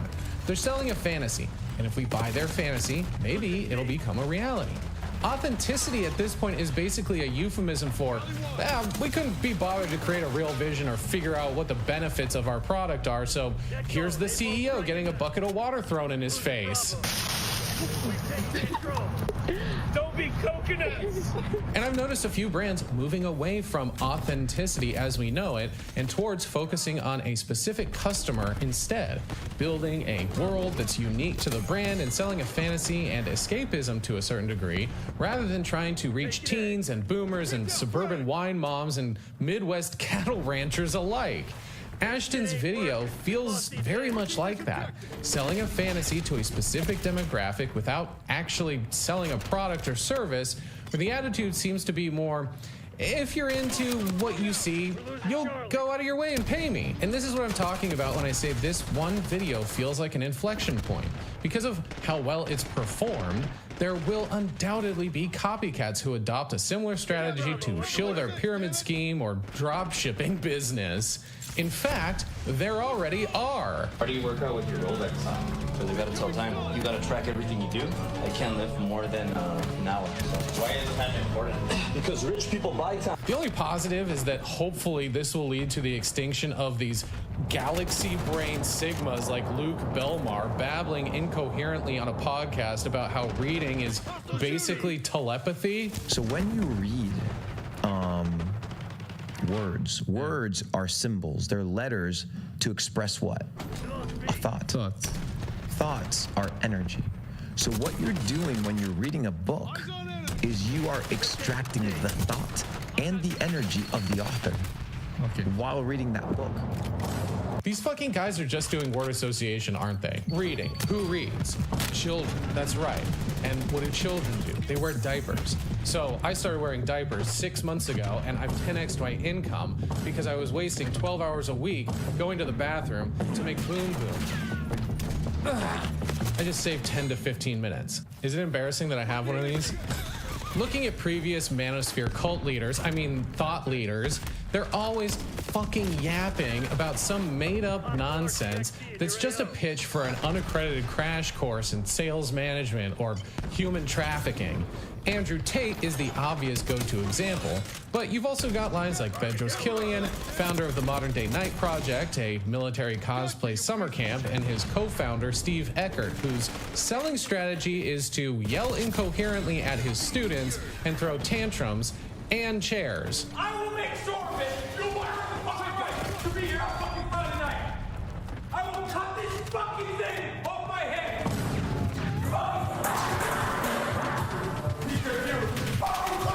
These guys are also selling a fantasy. It's just that it's a hardcore, get your hands dirty, military-inspired fantasy where pain and punishment and rolling around in the mud while being verbally assaulted by an ex-Marine will lead to more disciplined masculine energy.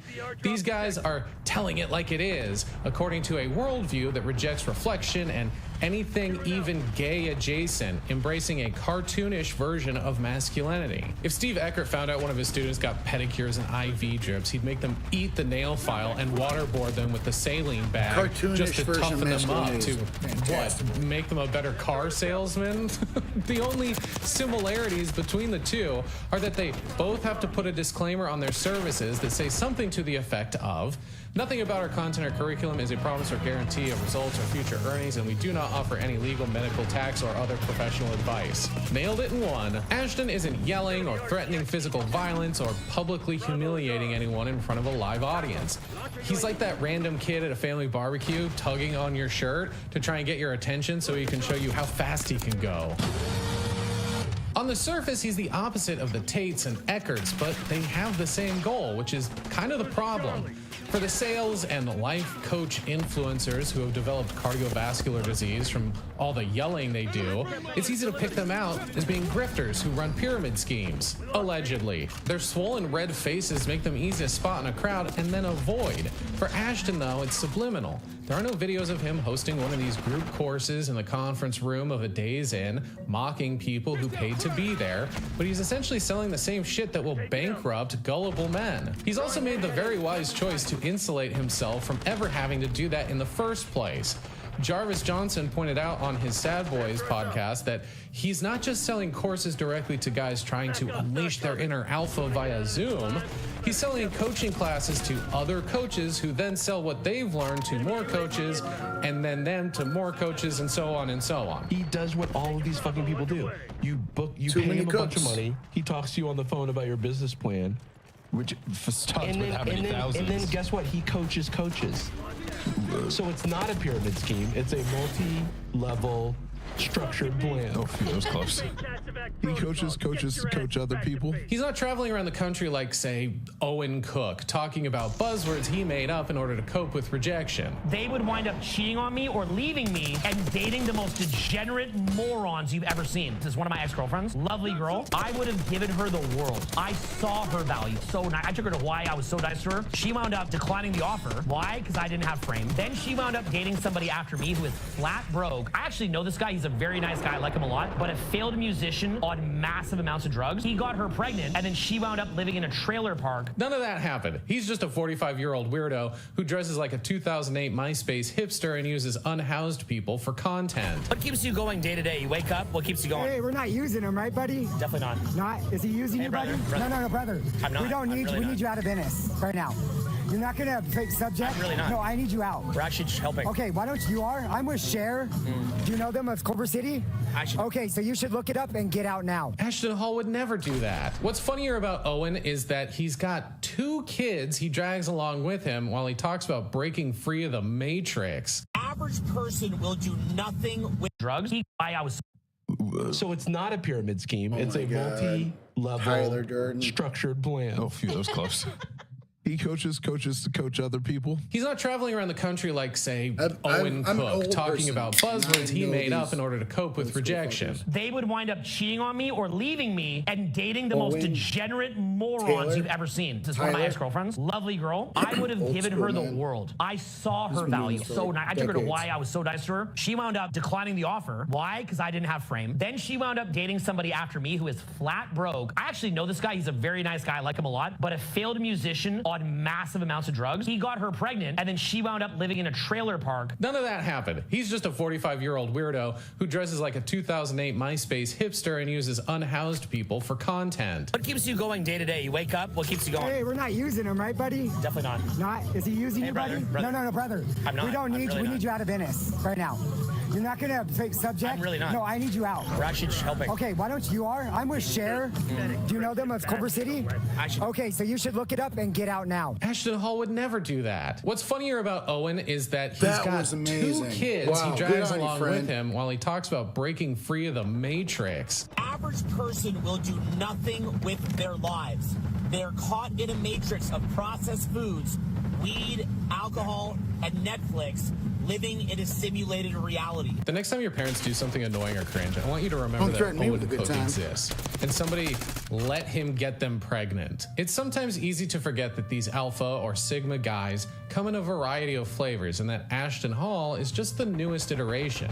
For a long time, this alpha culture has thankfully been annexed to its own little corner of society and the internet, where the general public has been largely ignorant of their existence. Even Ashton to a degree. His morning routine video has broken through the mainstream barrier, not because it was loud and obnoxious like his predecessors, but because it's a more palatable fantasy lifestyle with just enough absurdism to make it worthy of discussion. And I'm kind of convinced none of it was strategic. He made that video without any grand plan that it would go viral or push him into the upper echelons of internet fame or usher in a new wave of masculine dude bro. I know this because he crashed out the moment people started making parodies. So many videos are being sent to me, duplicates of my videos. You're either going to be a leader or a follower, and it's okay to be either one, but you have to choose. I realize that God has me here to lead, not to follow anyone, so that's what I'm going to do. I used to block anybody who was doing anything similar to me. Screw them, how can they copy my work? I worked so hard for this. What's wrong with this dude? Why do the same thing as me? What is up? Then I realized, bro, like, people follow Jesus. He clearly didn't intend to make it to the big leagues of internet stardom because he doesn't understand how memes or the internet at large function.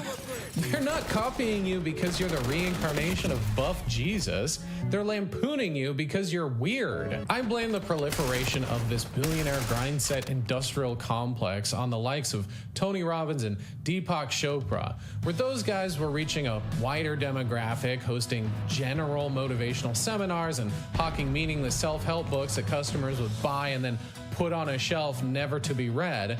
Their modern day counterparts are selling pyramid schemes and supplements to insecure men who really just need professional counseling and therapy. If you have $3,300 to drop on a random dipshit influencer's wellness course, you have the money to pay for the services of a medical professional to tell you you've got daddy issues. It's become way too easy to make a website and create a PowerPoint of masculine platitudes and business tips sourced from a Google search. I mean, at this point, I wouldn't be surprised if most of these things are AI generated. Anytime you come across one of these guys talking about how easy it is to become a millionaire or get jacked, you should immediately be suspicious and block them. They conveniently ignore the handout they got or the luck they stumbled into or the genetic predisposition they were born with to achieve that masculine physique. They skip over all of that and just tell you to buy 32 properties or start a business, you idiot. Here's how you can make $1 million. You need to start a business. A business is a great way to generate revenue. And when you generate revenue, that means money is coming into your account. So how do you start the business, you ask? Well, first you need a product to sell. A product to sell, a website, and many more things. Then you can open up your business. Once your business is open, start selling products, people buy your products, and then you can make $1 million. Guys, subscribe if you enjoyed this content and has been helpful for you in making money. Subscribe and comment and link. You can change the aesthetics and approach that you use to market yourself, from the traditional alpha aggression to the James Bond Sigma, but the grift remains. And we're in a transitional period right now that's trending towards a liminal lifestyle of millennial gray, museum-like penthouse living, void of any signs of life or character. A stoic man cave of modern essentials, free from the tangle of other people's lives, where the importance of maintaining a manicured appearance is the new symbol of masculinity, making humanity a messy affront to existence itself, and playing Marine in a filthy parking lot is embarrassing by a new generation of enlightened alpha bros. And I honestly don't think a lot of these guys actually believe what they're selling, because they inevitably always move away from their MLMs and supplement businesses to just start podcasting instead. Maybe that's because they know the FTC or FDA will eventually kick their door down. I guarantee in 6 to 8 months, Ashton will have his own podcast called Hall Pass or Hallway to Heaven or some shit. He's already got the SM7B for his Zoom meetings for some fucking reason. So looking at it, bro, we gotta go ahead and get in at least 10,000. That's the video. Thanks so much for sticking around. If you made it this far, that means you're special. I appreciate you all for continuing to watch and support and share. Be sure you follow the rules of the channel and like and share and comment and subscribe. I made a community post the other day about how I'm currently working with an artist to make some art for my own podcast to definitely not sell you an MLM, and also some merch ideas, which feedback on whether or not anybody even wants merch. Gilded Age, like, yeah, I know. He's gaudy. He's gaudy as shit. He loves his gold. Okay? He's Mr. Gaudy. He's Mr. Nouveau Riche. He just doesn't. He sucks.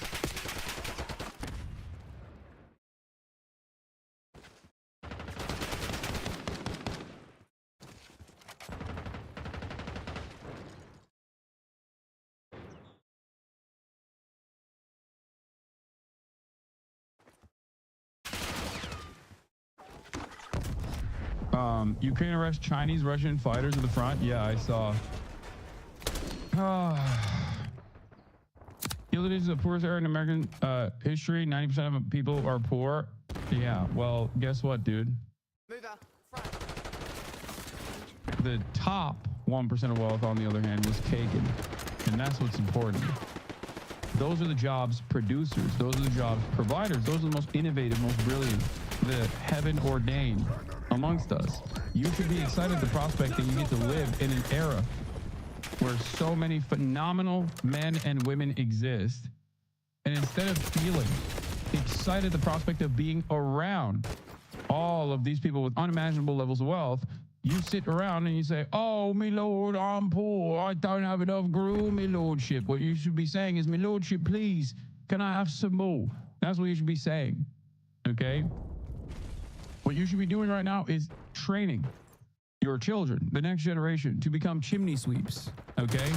But you're not. You're not doing that because you're not innovative. You don't know about the Sigma Grindset lifestyle, and you're not going to make the cut, okay? We're going to melt you for biomatter, and that is what it is. There's nothing you can do about it.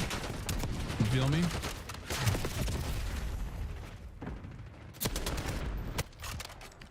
This must be another reason why he loves Erdogan. Yeah, I mean, Erdogan is all about that gaudy shit too, of course. He thinks he's a padishah, bro. He thinks he's Sultan, okay? He thinks he's Mr. Sultan, Mr. Reis Tayyip Erdogan, turning into Sultan over here. So yeah. Mahmoud's immigration court hearing in process right now. We'll share any updates in chat as I receive them. Hell yeah, thank you. We have our wherever people in the front lines. It has been revealed that the rapist minister is Orit Strock, the minister of settlements and a member of the party of Smotrich and one of the leaders of the settlers in Hebron. First publication. What? Daughter of coalition minister claims she was raped by both her parents and filed a police complaint against them. First publication, Daniel Amram, without censorship at this stage. We can only publish the following details. The daughter of a minister who currently serves in the government published on her Facebook account that she was raped by her parents and even filed a police complaint against them. Dude, just Israel stuff, you know? Just Israel things, baby. Just Israel things, you know? Maybe they'll put them on TV to be like, you don't understand. This Daniel Amram is really sketchy overall. Yeah, I don't know. This Daniel Amram is the second time I've seen info coming out that was a little off base.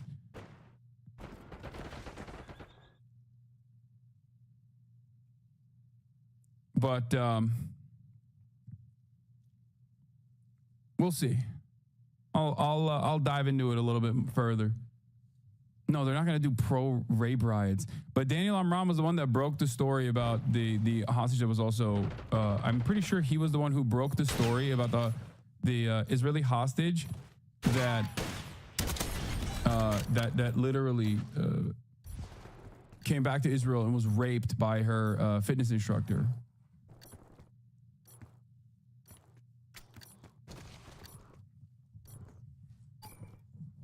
But yeah, he is a little bit of a. I'll keep it $150. He's a little bit of a. What's the term? Should I say fabulous? From stuff that I've seen, like there are instances where he's on the note, on the money. His whole shtick is public shaming. Sometimes it's valid. Most times it's haphazard and off base. He's also outside of Israel for legal reasons, apparently. Yeah, no shit. Yeah. We're talking about Daniel Amram, the journalist who the investigative reporter who broke the story of the Israeli minister of the Knesset who may or may not have raped his daughter. Like, the daughter of the Knesset. Okay, we'll get to that story later. Okay, there's so much to cover. We'll get to that. We'll get to that later today. Okay, are you going to cover what seems to be strikes in Iran soon? Dude, I'm going to cover it all, okay? The American government is revitalizing. The American government is revitalizing its military. We're going to be the $1 trillion military, baby. That's right. 700 billion is not enough. We need more billions. We need more bees. We need 300 extra bees, baby. 200 extra bees. Fuck it. We are now moving from the B to the T. That's right. Remember when the Trump administration was like, I'm a peaceful dove. I'm a peaceful dove. We're gonna cut down on this wasteful spending. So much wasteful expenditure out here. We gotta cut that down. Yeah, thank God. Thank God my goat is doing that. Of course, if you believe that even for a brief moment, as many people that are my naysayers in the MAGA Communist Coalition were constantly yelling at me over, well, you're a fucking moron, okay? What did I tell you? American foreign policy is uniparty. American foreign policy is uniparty. Yes, the Trump administration or the Republicans will maybe move the needle further, but as I have demonstrated time and time again, even the trade policy that Trump is talking about is put together in a haphazard fashion, obviously undermining the global economy and destabilizing it in dramatic ways. Having said that, the goal and the direction was set forth by one man. His name is Barack Hussein Obama. All of the undermining of the World Trade Organization and the deliberate efforts of trying to decouple global trade from China, that started under the Obama administration. Donald Trump follows through on a lot of Obama's agenda. Donald Trump also followed through on Obama's agenda when it came to making European leaders spend a higher percentage of their GDP on their own defense in NATO. That was Obama. He's the one who actually started this process. Donald Trump actually pushed it. Remember, these things matter. You've fallen behind. All right. Our extraction, our extortion protection racket, NATO. Donald Trump did the damn thing, and that's precisely why Biden didn't reverse it. Biden did not reverse those decisions. So that's important to recognize. However, there are still plenty of things that the Trump administration has done and will continue to do that is haphazard, silly, belligerent, for seemingly no discernible reason. Even directionally, it might be in line. Directionally, it might be in line with the agenda of previous administrations in terms of global trade, in terms of undermining China at the global stage for a multitude of different reasons. Having said that, however, the way that they're going about it is obviously fucking crazy. Are you reading a PowerPoint? No, I am going off the top dome, chatter. Thank you for thinking I'm reading a PowerPoint because I am just demonstrating excellent recall. Let's continue. Trump stands firm on tariffs amid the stock market turmoil. Let's take a look. Trump is holding firm on his tariffs, rejecting calls for a pause. Chief White House correspondent Mary Bruce tracking that debate. Good morning, Mary. Good morning, George. Well, with his sweeping so-called reciprocal tariffs set to take effect at midnight tonight, the president is not backing down, but his administration is sending some mixed messages about this trade war. The president speaking of these tariffs as permanent policy while also opening the door to bargaining. This morning, in the face of turmoil on Wall Street, President Trump remains defiant. I don't mind going through it because I see a beautiful picture at the end. He's showing no signs of budging, despite growing fear among economists that a recession is on the horizon. Top investors, even Trump supporters, now urging him to hit the brakes. I asked the president, would you be open to a pause in tariffs to allow for negotiations? Well, we're not looking at that. We have many countries that are coming to negotiate deals with us, and they're going to be fair deals. The White House says almost 70 countries have come calling, but so far only Japan appears engaged in any kind of active negotiations before Trump's 24% tariff takes effect. We pressed the Treasury Secretary. You're starting to negotiate. How soon do you think we could see some deals be made? Well, we have one of the Vietnamese officials coming in. I thought Scott Bessent would have backed away from this by now. I really thought that he would have backed out of this. Like, it would have been forced to just retire, leave the administration. You know what I mean? I truly thought he would have quit by now. It is kind of interesting that he is he's still holding on. You know, he's still holding on. He looks scared. He has the attitude of a man who is not. It feels like he's not happy about what the things that he has to defend, but we'll see. The Japanese are very eager to get over, and I think you're going to see a couple of big trading partners do deals very quickly. The president pressed on the purpose of his tariffs as his administration sends mixed messages, asked if they're a permanent strategy or a short-term negotiating tactic. They can both be true. They can be permanent tariffs, and there can also be negotiations, because there are things that we need beyond tariffs. The president appearing. Yeah, his message is now the White House message. Talk about negotiations, but keep the tariffs. The reason why they're doing that is because they want the markets to scream a little less. Because it's not just about like a consolidation of wealth in the way that like even Robert Reich and Sam Cedar and many other people whose opinion I trust on a lot of this stuff have indicated. Because there's a lot of people who think like, oh, Trump is purposely tanking the market so that his buddies can just like pick apart the pieces for pennies on the dollar. I don't think that that is the primary purpose. I think that that is a secondary purpose that happens regardless, right? No matter what happens, that is what is going to happen. That's just the normal capitalist imperative. Having said that, that is not the reason why he's doing this. The tariffs are, I think, the most instructive thing that we have seen thus far. If you are confused about the tariffs, is the 5 points that one random guy delivered in front of, what was it? There was another press conference of a low-level dude who got up and said, here are the 5 things that we want from these other countries, including purchasing more weapons, including purchasing more of our... And I think that that is the major... Those are the real reasons why he's implementing these destructive tariff initiatives. Do you think the primary purpose is to essentially strong-arm other countries into purchasing American goods? Yes. That is one of the major reasons why he's doing this. There's a couple reasons why he's doing this, okay? There's a couple reasons why he's doing this. The number one, most important reason why he's doing this is because China has cleaned up over the course of, after being forced into the World Trade Organization, okay?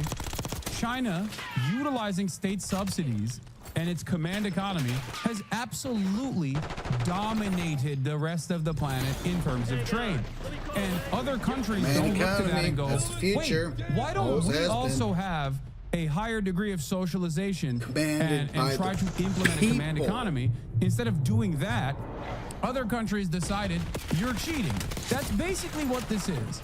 This is called cheating. There is a finite amount of subsidies that you can offer your agricultural producers. If you're American, you can do whatever the fuck you want. It doesn't really matter. But ultimately, if you are using capitalism as a sleeve, right, and you're not actually capitalist minded, and you are instead utilizing your supposedly capitalist corporations to dominate global trade by offering complete state control to your production, that makes it impossible to compete against, then that's really fucked up. That's called cheating. That is unironically the argument, okay? They say Chinese meta too strong. Chinese meta is too strong. Please nerf. This is OP. At no point does anybody go, why don't we also chase the Chinese meta? Not a single person has decided that perhaps that could be the next evolution of capitalism, okay? So that's a big gripe that obviously Ursula von der Leyen has, the European markets have. That's a big gripe that America has. And Donald Trump wants to decouple the rest of the world from Chinese manufacturing by force. Okay? White House aide Stephen Moran outlines 5 potential responses. This is, ironically enough, one of the most instructive things I have read, knowing what I know about the Trump administration, knowing what I know about Project 2025, knowing what I know about previous administrations and their overarching goals of undermining Chinese dominance of the global stage for global trade. Okay? This is, I'm telling you right now, the greatest summarization of what their administration's goals are. Don't listen to anything else, just this. Number 1, foreign countries can accept tariffs without retaliation, giving U.S. revenue.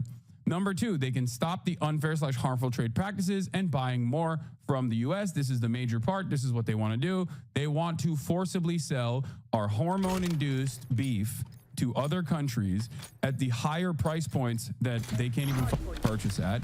Or they want our salmonella chicken by force to dominate their marketplaces, okay?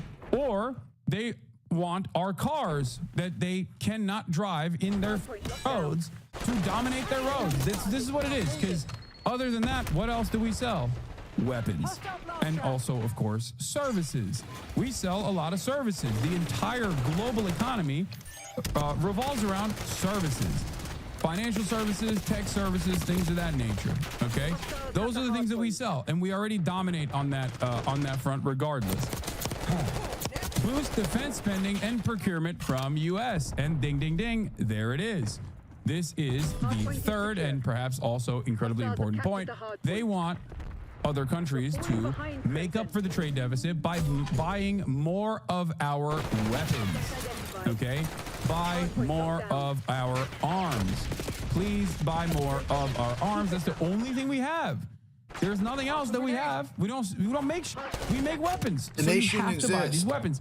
And then, last but not least, So they want America foreign literally nations to produces invest and nothing of install value. factories in the Zero United things States. of value. Weapons and are negative value. also directly write checks to the U.S. Treasury. That last one is really funny. So, this right here, in my opinion, is the most instructive 5-point goal that I have seen so far from the Missiles, all that administration. shit. Pay no attention to what Pushing Navarro says versus what Lutnick says versus what Bessent says versus what Donald Trump says. They have their own personal goals, but I think overall this is the greatest summary I have seen of the actual goals that the administration has, beyond what I just described to you about, like, forcing China to no longer have this dominant position in global trade because their subsidy-backed commodity production methods are, unfortunately for the rest of the world, impossible to compete with. Now, let's just say I'm very familiar with the neoliberal argument here. I'm very familiar with the pro-capitalist argument. I'm very familiar with the Fukuyama guided argument that many people have. I talk to people all the time who I disagree with, who understand global trade, who have a very different attitude around the world. And I genuinely keep explaining to them that the major advantage that I have over them is that I do not have the capitalist dogmatic framework when analyzing the situation. Okay? They do. I have identified two things that I think cause a lot of the experts, because I do talk to some experts, a lot of the experts, I think, have horse blinders on. They operate within the capitalist dogmatic framework, and therefore they can't make sense of what China is doing, or rather, sometimes they analyze what China is doing and consider it to be cheating. Okay? The two issues are, number one, assuming, and this will always lead you astray, assuming that China is operating with the profit motive, with the capitalist framework, okay? That their goals overall are to make sure that their corporations have higher profit margins year over year. That's the only thing that China cares about. If you think that that's how China operates, just like Western liberal democracies do, you're going to be wrong every single time. You're going to be wrong in a very public and in a very spectacular way. You're going to think, ghost cities, greatest example, right? You're going to go, look at these ghost cities. They're empty. Nobody wants them. Why are they building them? Oh, just for jobs, right? In the short term, haha, how stupid. Guess what? They're no longer ghost cities because they were doing planning ahead of time. Okay? That's number one. The assumption that China is operating with the same capitalist framework and not simply using capitalism as a weapon to dominate global trade for their own personal desires I'll say this and stand by this. Under capitalist systems, capital exploits workers. Under the Chinese system, the CCP exploits the capitalists. Which is just sweet poetry. It's just what it is. Of having more political power on the global stage, that's always going to lead you astray. Whether you are looking at Chinese domestic affairs or whether you're looking at Chinese foreign policy, you will always be wrong if you assume they're simply operating in the same framework that the Western liberal capitalist democracies are operating on. The second problem is the notion, the false notion that there is a method to the madness, that this system that we have designed, the world order that we have taken for granted for the past 60 years, and especially accelerated in the aftermath of the dissolution of the USSR, which is analogous to what is happening in the United States of America right now as well, but I'm not going to get into that currently. That system is infallible, so whenever something like Donald Trump happens within that structure, the system has safeguards to bring everything back to normalcy. The nothing ever happens mentality, the Zoomer attitude of Fukuyama thought, the end of history. This is also wrong. If you think that this structure is infallible, if you think that the structure will always fix itself somehow by force, markets will rebound no matter what, because the profit incentive that is the underpinning of everything that we do, the design of this society. If you think that influence, that attitude, that motivation will inevitably cause people to come to their senses, you will be led astray as well. Because sometimes there are a lot of mistakes that these guys make. This is one of them. Directionally, Donald Trump is accelerating the war against China, the trade war against China, in the same ways that Barack Obama and Biden also tried to do. But the way he's doing this is stupid. So if you think there's some sort of 5D chess move that's taking place here, you will be led astray. It's that simple. That's it.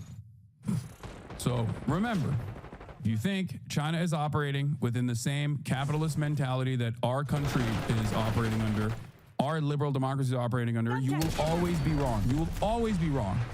Okay, this isn't to say that like the Chinese government can't make mistakes or can't have issues that they can't tackle, especially when it comes to foreign policy, right? There certainly will be moments like that.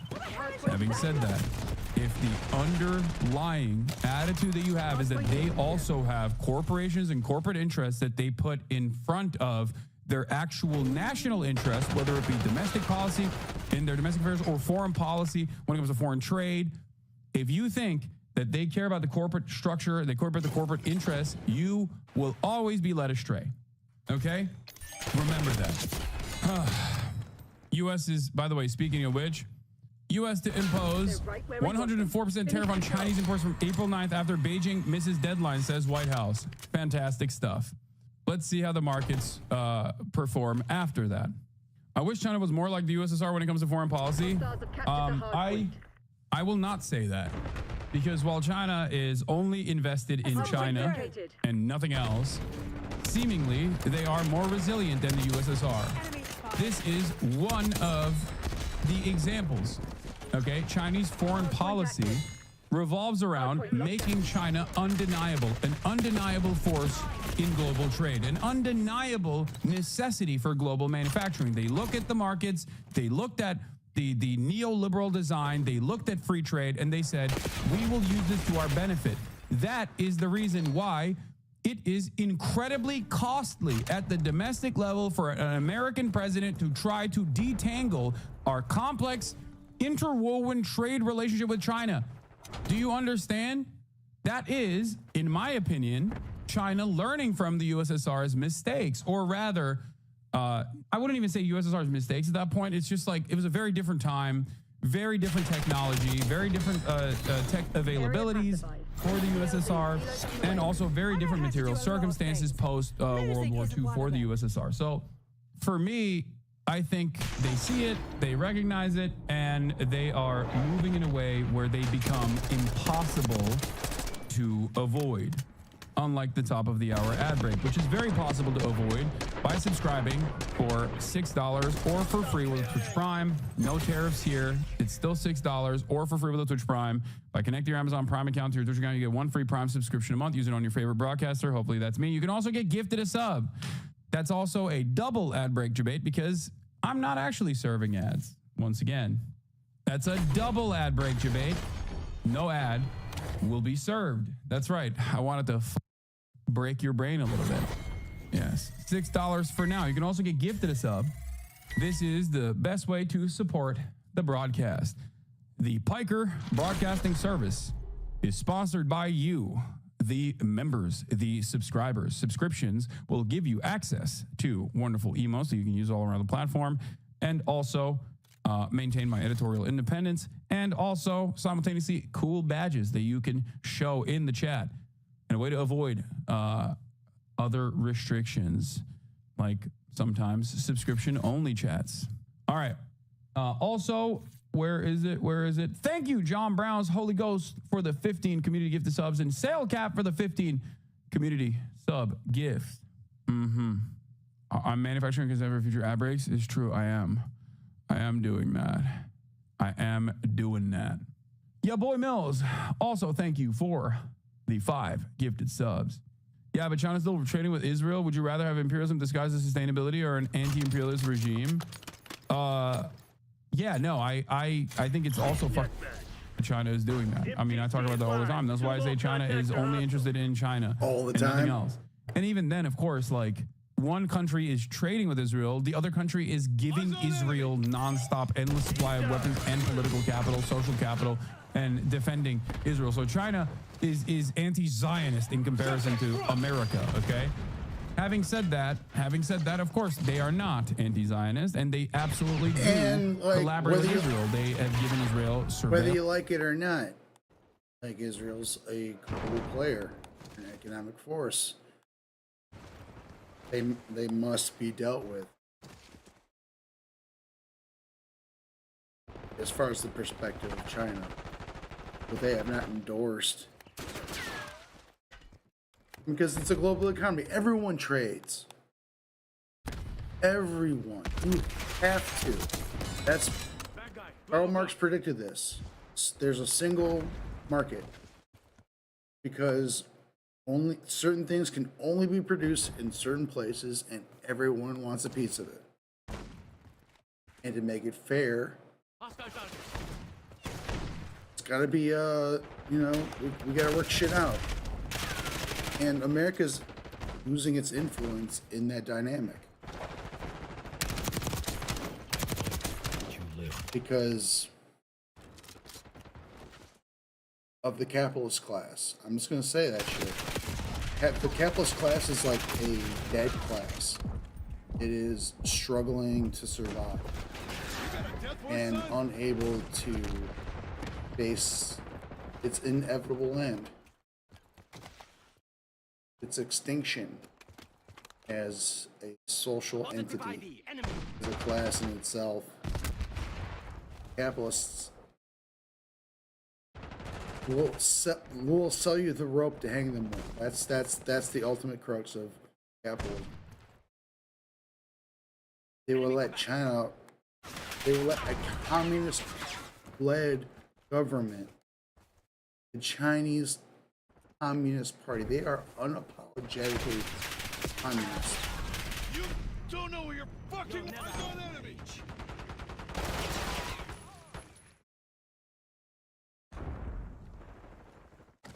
Like we're like the Wall Street. Oh my God! Thank you. Wall Street is willing to play ball, do whatever they say, for the sake of the goddamn next quarter. And the communists are thinking, they're not just thinking way more ahead. They're thinking far behind. They're thinking of hundreds of years of exploitation. They got a plan, capital P.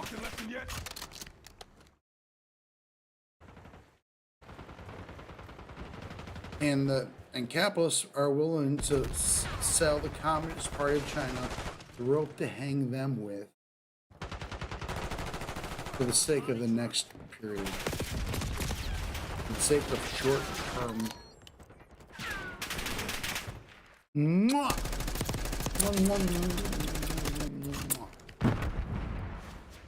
Surveillance technology that Israel uses amongst against the Palestinians in the West Bank. So does America, of course. But this is something that I recognize, openly criticize. But let's continue. alongside Israeli Prime Minister Benjamin Netanyahu, whose own country is being slapped with a 17% tariff, despite being America's closest ally in the Middle East. Netanyahu seeming to give Trump what he wants, promising to lower Israel's tariff rate on the U.S. to 0. What is this? Given the unique land public finance scheme in China, city leaders have strong incentives to build new towns near HSR stations as a strategy to expand the urban build-up area and increase local government revenue and land auctions. Given the... You're wrong, lol. Bro, I'm telling you right now, you're doing it. Capitalist dogma is so powerful. It is so powerful that in the process of me explaining, if you think that China is operating within the capitalist boundaries, within the capitalist framework, okay, you will be led astray. Sorry. And you can't. I'm not saying you're wrong. I'm saying the chatter was wrong. I'm not that quite sorry. I'm not Stop quite that with the sorry. assumption that Give me a second. China is doing this these sorts of initiatives with the profit motive of corporations in mind. If you think that is the case, if you think that is the case in and of itself, you will be led astray. I mean, gas produced by the human body. This isn't to say, I'm not saying it's the same framework, not capitalistic. They have a scheme that promotes politicians for increased artificial performance. All of that still comes from a top-down directive for rapid urbanization, okay? This does not mean that China does not use capitalist incentivization structures or wear capitalism as a sleeve. That's what I'm trying to explain. They exploit will it. present themselves as a capitalist nation. Because capitalism is built on They do all the time. And this to is exploit capitalism, beneficial for them. This has been beneficial for them, especially for foreign capital coming into the country, despite the major government hurdles that they place upon foreign capital. So within the incentive structure, within the incentive, you can't present yourself as capitalists. What, Lamau, you either are or aren't. I bet you if people it try seems like to there is a country that's doing just figure that. out what A country Jinping's that has net worth billionaires is as an within individual, the party structure. they A would country that has corporations. A their country shit. that has a stock market. It probably and has yet, zero the dollars. underlying fundamentals have nothing to do probably has with no money. boosting the profit motive. Why would he and need it? beyond that, they very quickly will put Their country gives they'll very everyone quickly shut everything that they shit need. down. And if he's on necessary. top. He's got no That's the security whole issues. point. He's got no problem. It's a great example. probably Subsuming makes private interests of the state is just fascism, dog. Okay, And China it is is- fascist, dude. You're it's right. it makes me want That's to what cry. it is. Yes, they're a fascist country. America is not a fascist country.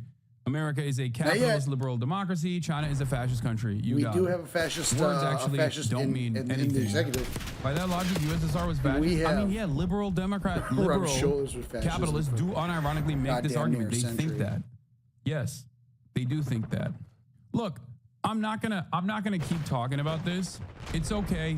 You can think whatever you want to think.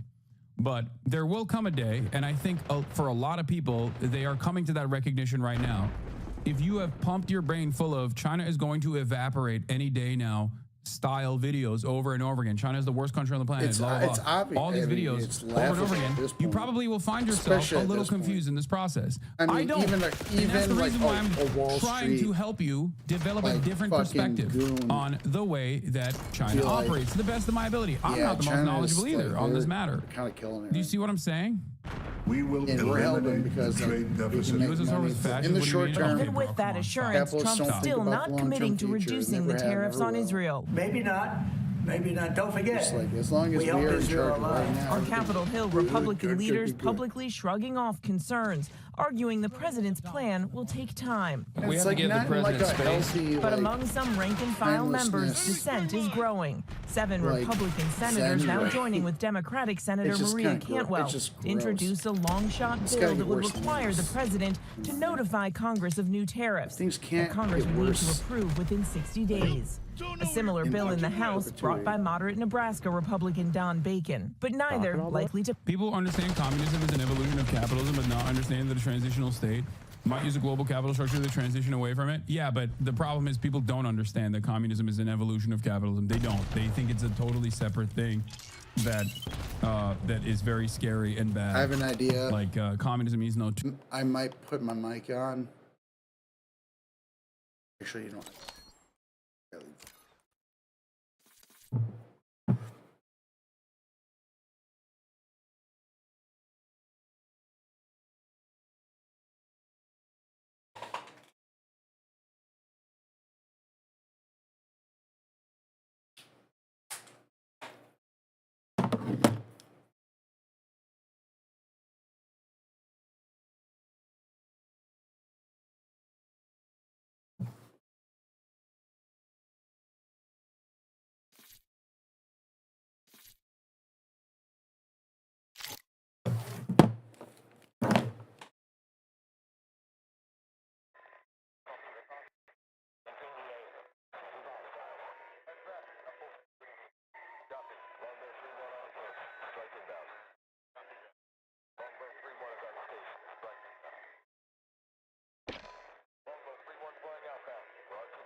Waiting for my buddy.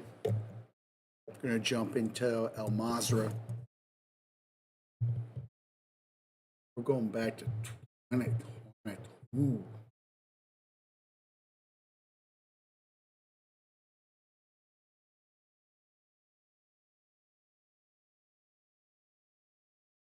The ancient times of 2022.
There you are. Hello.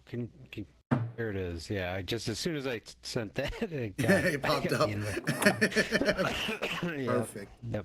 So good. I love that's comedic timing. What's going on? How are you? So did you get not all right? I'm doing all right. Yeah, How I you got my doing? internet going. You sound good. Oh, excellent, Yeah, excellent. sounds good. Yeah, I'm hard lined in. I've got my internet going straight to this apartment unit. It's beautiful. I gotta remind myself that like you're not my boss anymore, so I shouldn't feel bad about saying shit like this. But like, I just took the day off because like, I had to have someone come in to set it up. Oh yeah, You know, yeah. and like yeah. it was shit, either like yeah. today or Thursday, and I was like, so I text Anna like 4:30 this morning. I'm like, hey, something about my apartment. You know, I've got to be can. I always give her an out though. I'm like, hey, if it's gonna be a problem, like if someone's already out or something, let me know. That's no big deal. I could have rescheduled. But it was either like between 8 and 10 today, that they would even show up. They didn't show up till like 10.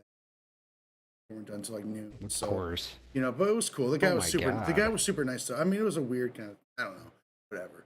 I'm pretty sure that they kind of have like a gig system thing for the people that work for them. Like, basically, like the guys that come out to set your shit up is like working through an. Basically, you know what I mean. So like it's like I have sympathy, but whatever. I was just kind of like, I want internet right now, like Call of Duty right now. I'm not fucking around. So I texted Anna. So I was like, emergency vacation day, took it, and he came. He hooked me up. I'm good. And then I, as I do on all my days off, went right to sleep. Nice. And I got all that done. Now it's time for a now it's nap. time to just die for a couple hours. Wow.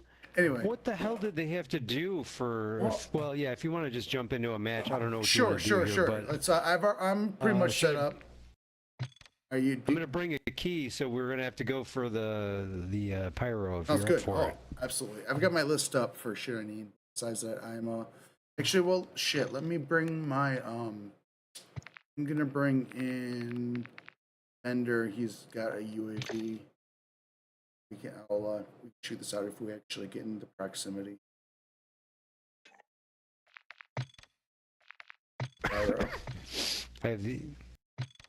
What did they have to do that took so long? I can't. I'm not sure. I imagine mean, what the kind of area where like wiring. Where all the connections like kind of happen, or like, in the basement. Mm-hmm. And he didn't know where that was at first, so I had to kind of show them where it was. So he was kind of like having to go back and forth, and to change out a particular wire. Jeez. But yeah, it's fine. It's cool. I still had internet. It's hard to understand, though. You know, like the person who lived in your apartment before you must have had internet. Yeah, you know, but maybe they didn't have. Unless they were like, I don't know. Freak. I was talking to the building manager. Weird. This is pre-fire. But the building manager was talking about like a single internet service for all the tenants that you pay for through like rent. And I was kind of like, yo, that's like, I play Call of Duty. It's better be like fantastic, super fast internet. Yeah, you don't want it to be slow. I cannot take it downgrade. And I'm going to be honest with you, because you say you go wireless, right? Yeah.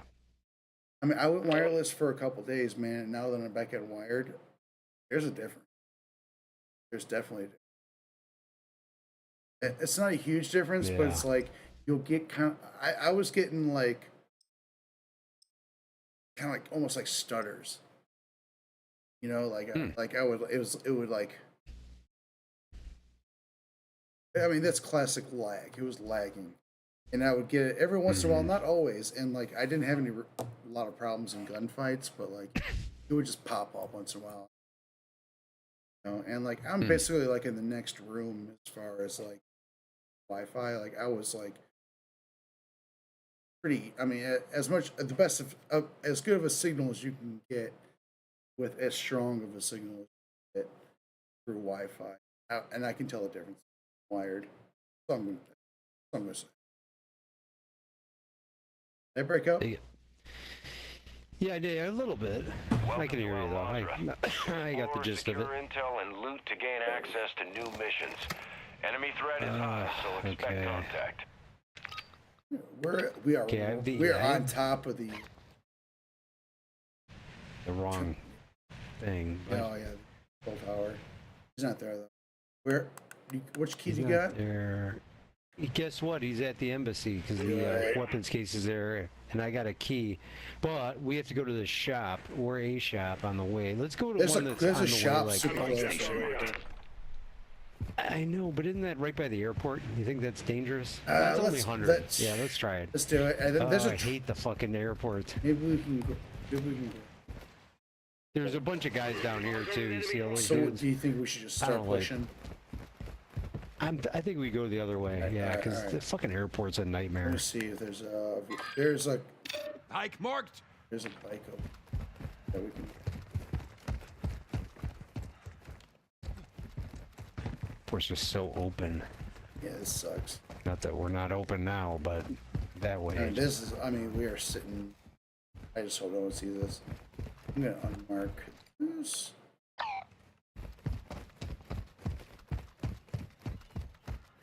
Jump in the lake if anything gets nasty. Oh, good call. I'm going to. Oh shit, it's getting nasty already. Taking shots. Taking effective fire. Fuck. Shit, there's more over there.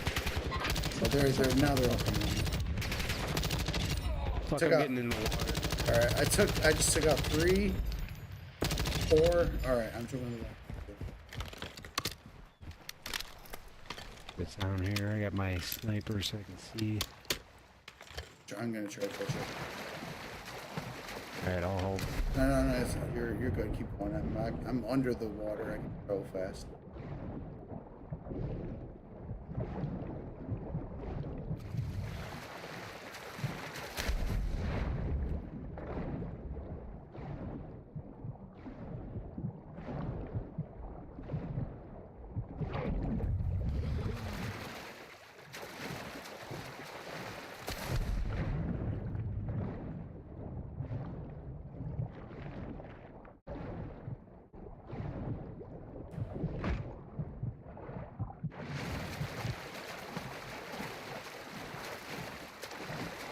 The ammo depot is more or less where the shop is. Yeah, okay.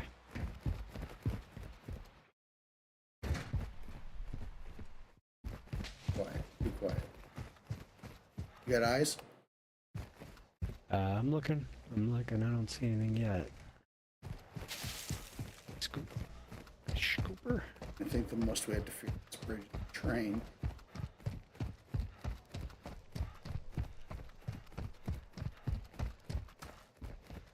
There is cover on this little wall here. It's kind of nice if we're taking shots.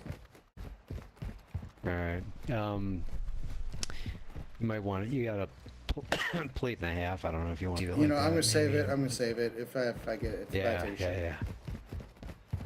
Alright. Sounds good. Got 2 plates. How about you? I got 2 I'm wearing and 1 spare. Uh-oh. Oh shit. Oh shit. Hide. Okay.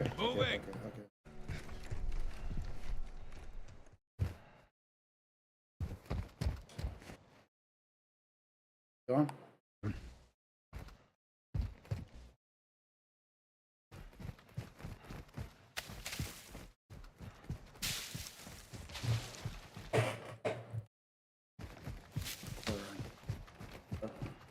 We've made it, friend. You want to do a little looting around here before we hit it? There's some stuff in here. Yeah. Ultra One, you've got hostile reinforcements I got incoming. thumb drives. I'm still looking for all sorts of shit. Soothing hand cream. I need this. Emergency rations. Water, toothpick. All the good stuff. Helicopter. Game console. Oh, we got chopper coming. Oh, I get 2 hand creams, bro. It's huge. This has already been looted. You weren't in this. This helicopter just landed by the. Is this an enemy or I don't know. AI? I want to get some fucking plates. I think it's AI. Sure. If it's bots, we can. Well, maybe they won't be pushing the shop then. Yeah. All right, we got to get plates. Oh, I hear somebody coming. Shit. Yeah. Shit.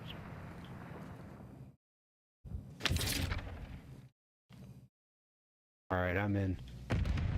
Oh shit! Let me get to you so I can cover you up. I'm actually picking up some good shit. All right. You're upstairs. Yeah, it's upstairs. Yeah. Station here. Yeah. All right, top of you. All right, did you already shop up? Car outside. Yeah, I already did. Car has. I don't have any money. I forgot to bring in money. It's okay. I got 4 plates. Oh, that's okay. No. Screwdriver? Here, Do you need a screwdriver? I don't think so. Here, grab some plates right here. Armor here. All right, we got to get to the embassy. What? Got some loot here. Hard drive. Yes. All right. Okay, cool. I am ready to rock if you want to. Yeah. Yep.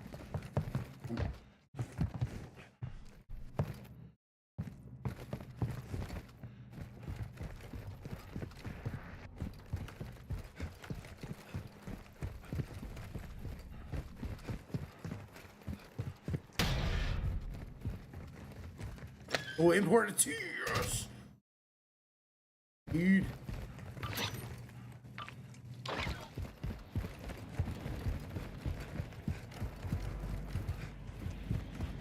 Oh man, I can't believe we got the embassy key. We got to get there. Yeah, we gotta get there. We'll get He's there. Is do we have for a ride? Let me look at the map super quick. Yeah. Saying as far as fine. Ride. No. All right, we'll just keep pushing. No, just. Nope, we got enemies on us. Oop.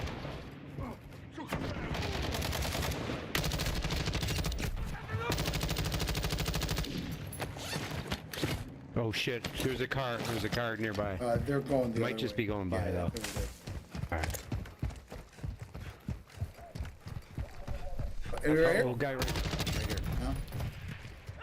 Oh, we got another. Okay, right. Thank you for screaming, bro. Let us know you're there. This guy's dropping cash. Helicopter. Oh fuck. Okay. Get the fuck out of Okay. All right.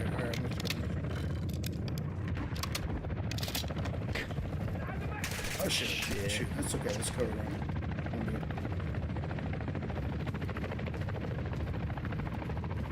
Yeah, I've got a UAV. When we get to Ultra One, activity is increasing near your location. Stay alert. Up it. All right. Ultra One, enemy threat is moderate near your location.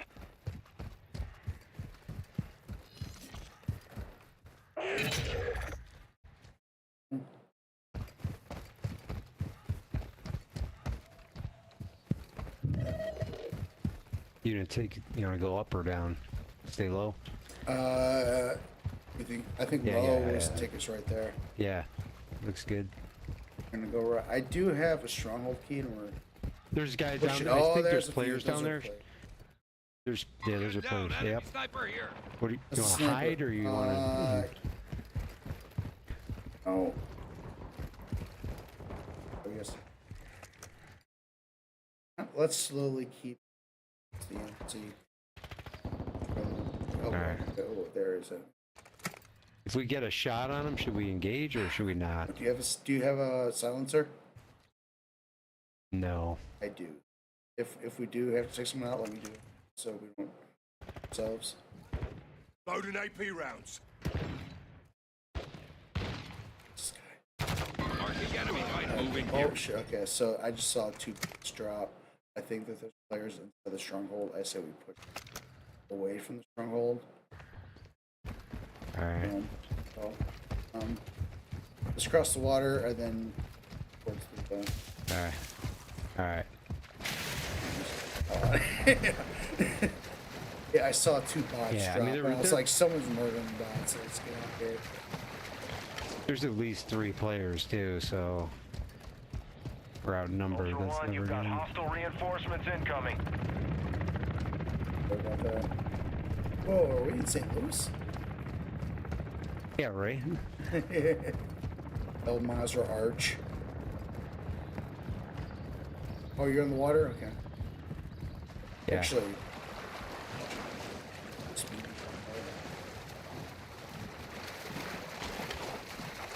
Alright. You're going at least as fast as sprint.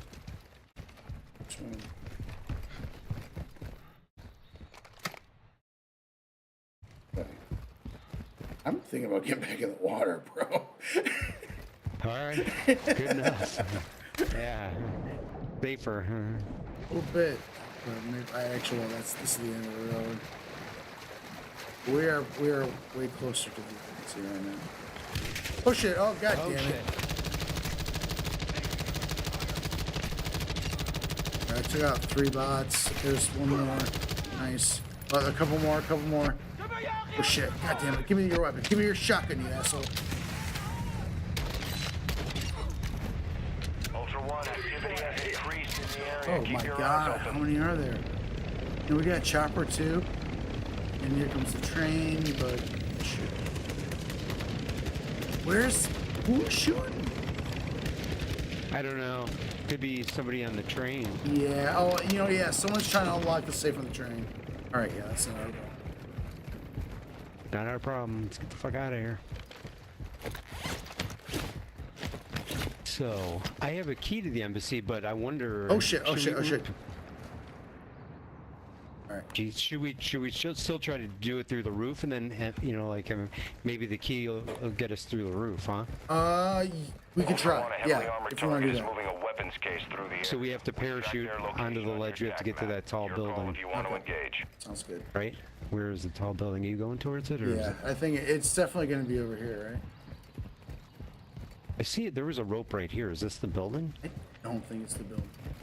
We're still 200 years out, Okay. and there is. Oh yeah. He's here, and 3. Special forces marked.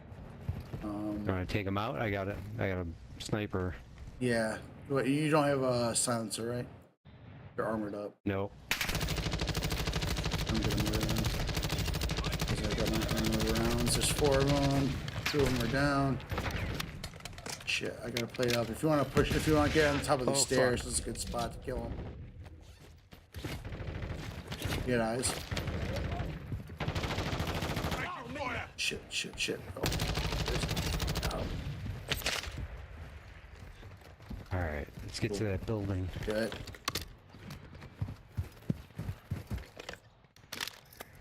Ooh, all right, plate up. I only got 3 fucking plates left. These guys didn't drop any fucking plates. Shit. Wait, we just passed a shop though. There's a shop right over here. I got 4,700. All right, let's. I only have 500, but whatever. Where's that shop? Is it upstairs? Or is it right here? I think it's above us, isn't it? I see Rob. All right.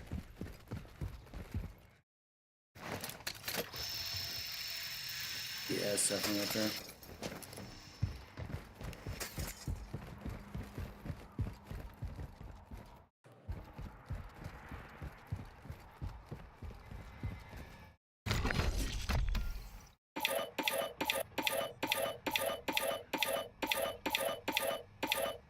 Alright, whatever I'm dropping, pick up.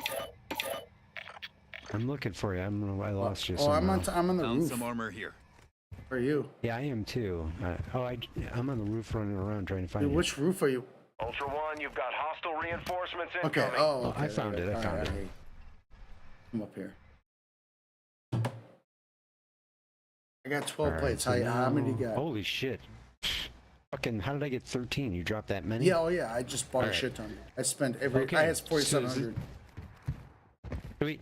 All right, so we want to. Is this building? It must be. We're real close, right? Where's the? I don't know if we're on here. Here's another rope. We got to go up. Yeah, we gotta up a go level. more. Yeah, this is All gotta right. be it, right? Or at least, maybe it is. Are we still far? Oh no, Are we this is on- definitely Are we it. on top of? No, yeah, it's right there. All right, so Okay, are we going let's to the scope out roof? real quick? Yeah, let's go to the not the roof. Remember the balcony on the side. Okay, so- or actually, no. You know what? There is a door on the roof. On the roof. So maybe we do go to the roof. Yeah. Okay, well, let me Let's pop. do it, All right, right? once we get to the roof, I'm gonna pop the UAV. Okay. All right. All right, and I'm following you. Actual to Ultra One. ISR confirms the warlord Al-Nar, codenamed Pyro, is near your location. There, He has a contract on his head. Take it if you want it. We want it. All right. Deep breath. Okay. Oh, so what do this we is a got? precision I got a airstrike. thermite. I'm sorry. This is not. All right. All right. Whatever. They're gonna be all over this place. Mm-hmm. Well, We're played up. I've got. I've got. Are you good on ammo? I've got. You know what? Let me drop it. I'm dropping ammo. Yeah. Dropping ammo here. You know, I got a fucking sniper though, which is kind of have right now. I have another thing too.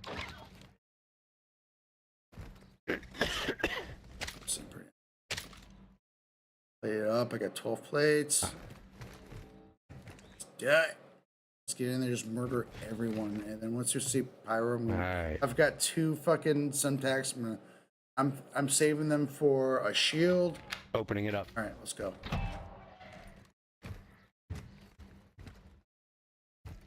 Ultra One, that's a denied area. Enemy presence high. Ooh, this anti-armor ammo was good, dude. Are they dropping anything good? Until...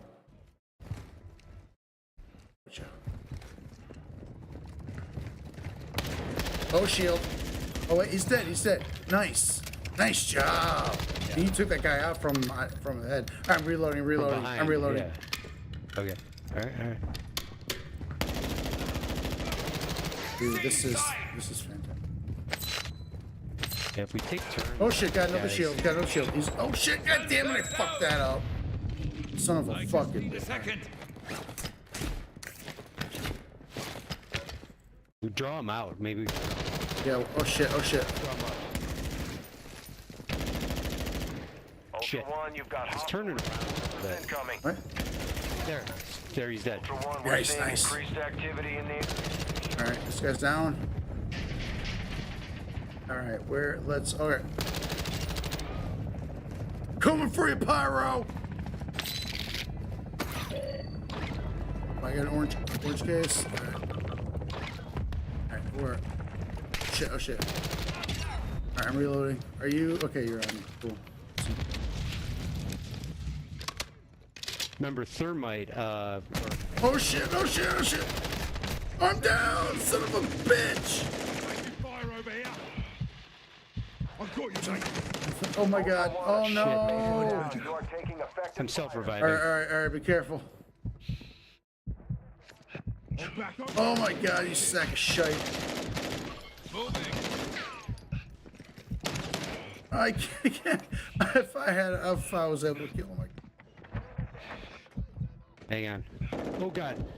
That's Pyro. Fucker. Is that Pyro? Fucker, dude. That's Pyro, yeah. Dude, I gotta revive you. All right, thank you. It's him. Oh shit. Hurry up. Shit, I'm down again. It's okay. Take him out. He's on me. Oh! You are taking effective fire. Dude, I'm fucking fucked. Oh, I fucking thought the thermite was gonna kill him. That was a great attempt, dude. We were face to face with Pyro. Good job. I'm not ashamed of that run.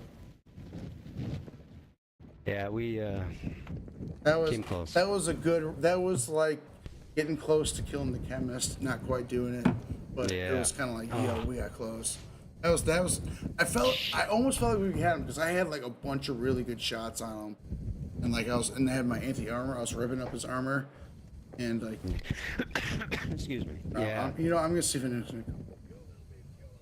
Ultra One, copy that. Requesting medical for you We're now. on Pyro, yo. Split. Thought, like I threw a Semtex at him at the end as I was, kind of not quite dead, and I thought, oh, please just kill him, and then, and we'll. But no, that was not enough to do it. Damn it. Well, we're gonna have to work on getting that embassy key because that apparently is the best way to fucking That take care of seems this like it. fucking problem. Yeah, that. Wait, sorry. I still got you? Yeah, you just broke up for a second. Yeah, that embassy key strat was obviously the closest we got. That window strat isn't great, and it hasn't worked for us. I think we've tried it like 3 or 4 times. Oh yeah, at least. And oh man. But so what did we find out? To get the embassy key, I think we have to run like those little missions or whatever. Yeah, contracts and shit. The contracts, yeah. If you do contracts, you can. Yeah, that's basically what we should do. We should get contracts until we find the keys to the points of interest we want to get. Once we get those, we'll. Yeah. Damn, that was close. We were at plates. We were in a pretty good spot. I didn't know we were fighting him though. At first, I thought it was just And you know what? armored soldier. My Semtex game was fucked, and like I should have just saved my Semtex. Once we know we're on him, like and because you were able to take out the other shields like fairly efficiently, and it was fantastic. I had anti-armor rounds. You did great. Yeah, if you can get behind them or whatever. Yeah, that's why it's great that it's both of us playing, because like they're gonna only face one of us, and then the whoever's they're not facing, we can fucking take. But that was you did a great job. I fucked up the Semtex throws. If we did, I will take the L, big loss. No, it's nerve wracking, and that was good for coming face to face for Yeah, and I think it's more fun too, going face to face with him, and then trying to hunt him down. Yep. And like and that hallway going down the stairway, that was a pretty nice killing field for us, and it was just kind of lined up for us and was dropping shit. Yeah. It wasn't too bad. It's better than being like on a foyer and a ground level, or they're all coming at you in a swarm. Or you know what I just thought? Should Should I bring in a riot shield? Do you think a riot shield versus riot shield would like be helpful? Like if someone's like distracting with a riot shield against someone like Pyro, then the other person can, you know, try to take advantage while they're if you behind them. Yeah, because if you got a riot shield, Yeah. you can just get right on top, just block everything. Right, you got, right. You know. Yeah, if we were both kind of sandwiching them, yeah, that could work. I like it. All right, we'll think about it. I don't even know if I've got a riot shield. Sorry, let me see. No, I do not. So, that I think. Anyway, I'm still sitting on like 36 grand. I'm doing okay. And let me check.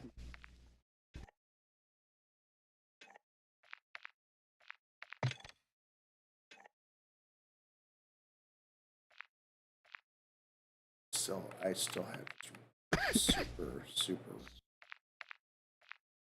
Anyway, all right. Well, are you jumping? I'm gonna. Yeah, I got some. You know what? All right, do I still got you?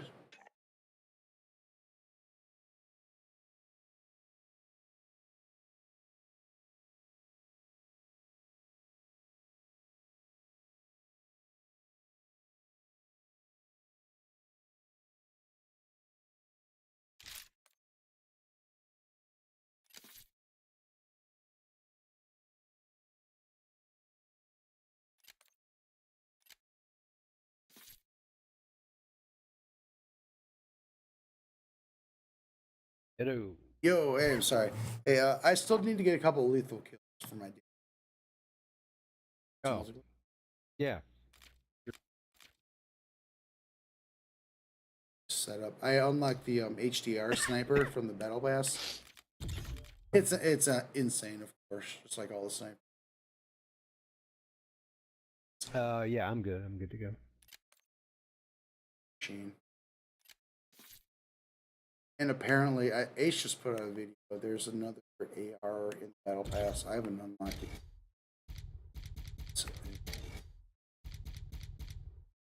Page 6. It's the last one on page 6, called the CR56 AMAX.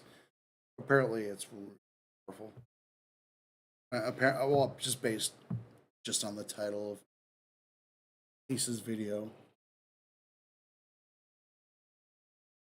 Let's see what he said about it.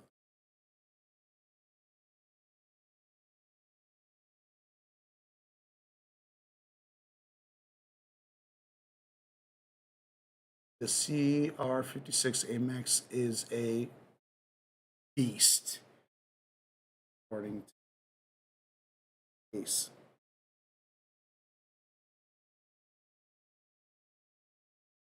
I praise.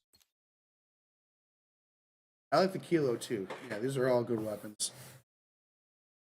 All good stuff. This is a decent season. I wonder if I haven't heard like if there's any more maps coming like in the season reloaded. I'd like to know.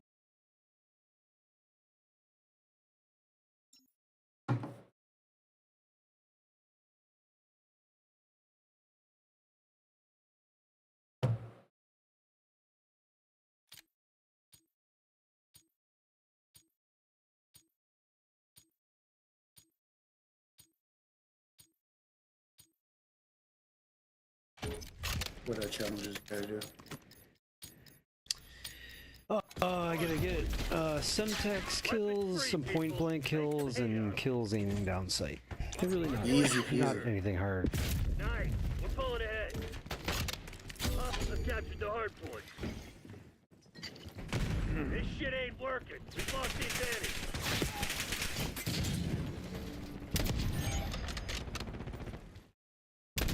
Not so fast.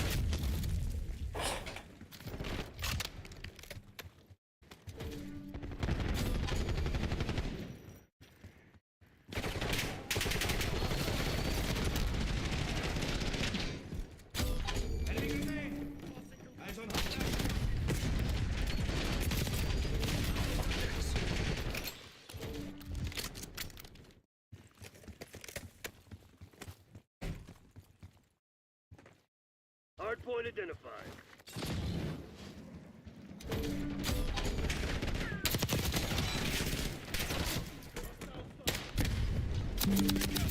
Hardpoint active.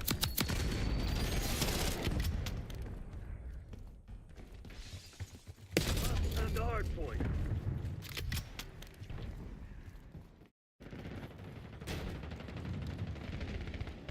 Hardpoint locked down. Taking still.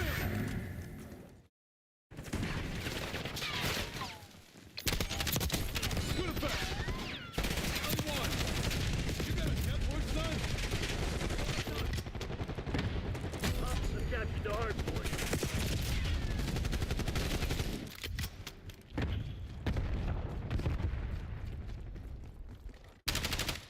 Enemy scout pulse detected. Target down.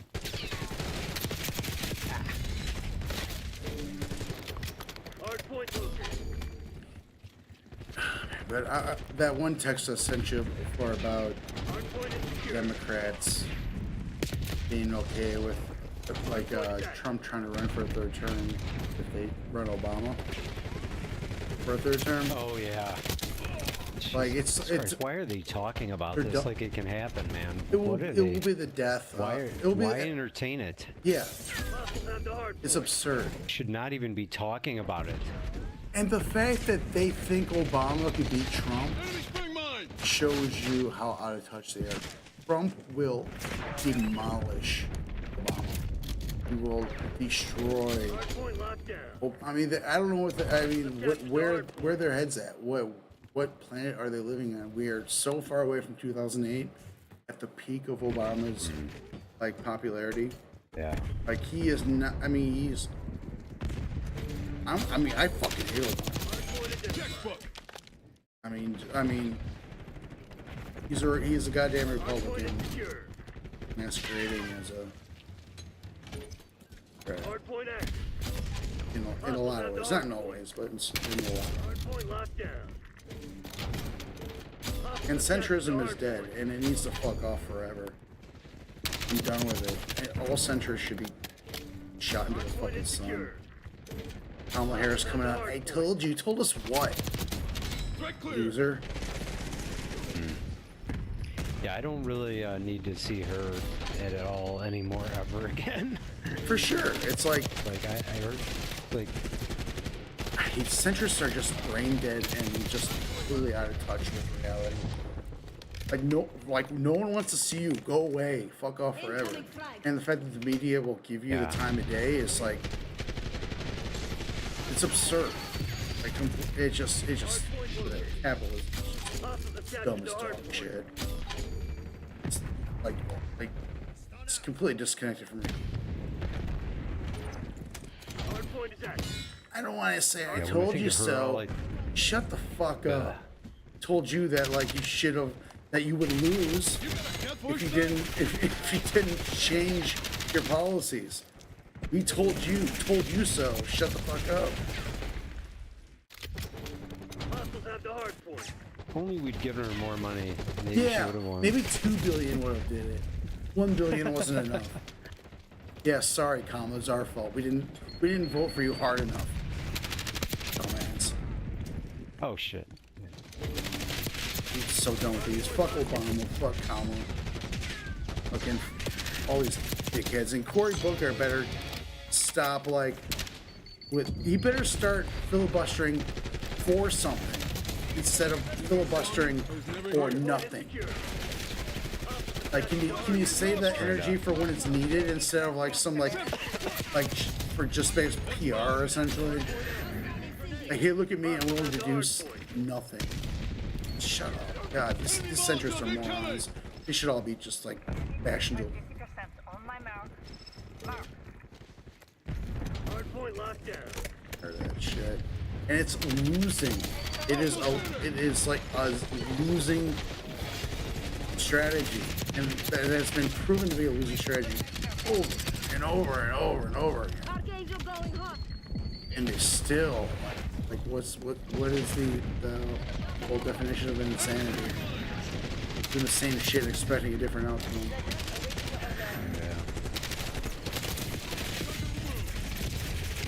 Like either the Democratic Party needs to go away as an entity, or it needs to embrace its progressive base. It needs to like push those. I got a dreadnought, bro. Let's go. Highest kill streak. Unleashing it. While I was ranting about Kamala Harris, I was getting kill streaks. Oh my. This is maybe I should rant about the Democrats more. It makes me better. Wow. Right. Like the end of the world out here.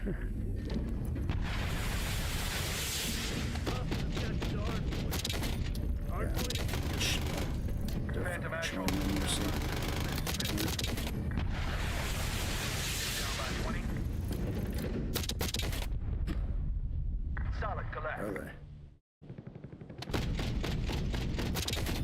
Hardpoint located. Enemy removed.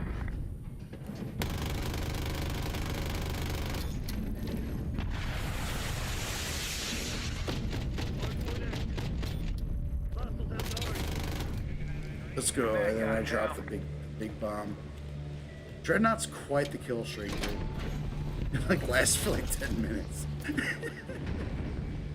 What is it exactly? The Dreadnought. It's called the Dreadnought. It's the highest kill streak. Hudson authorizing Hellstorm deploy.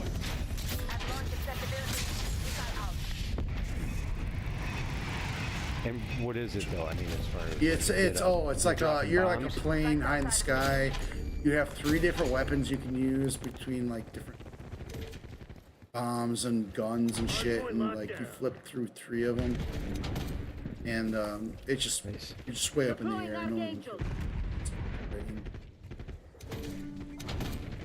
Hardpoint identified. But you have to know the strat when you use it. You have to switch, because basically, like I said, there's like 3 different like weapons / guns on the Dreadnought, and then like you're gonna run through the ammo of one of them, and then you're gonna switch to the next one, and then use those, and then once you're done with the ammo on that one, switch to the next one, and then like if you time it right, like everything should reload by the time you get back to the, you know, once you cycle through them. Whoops. But you switch them the same way you switch.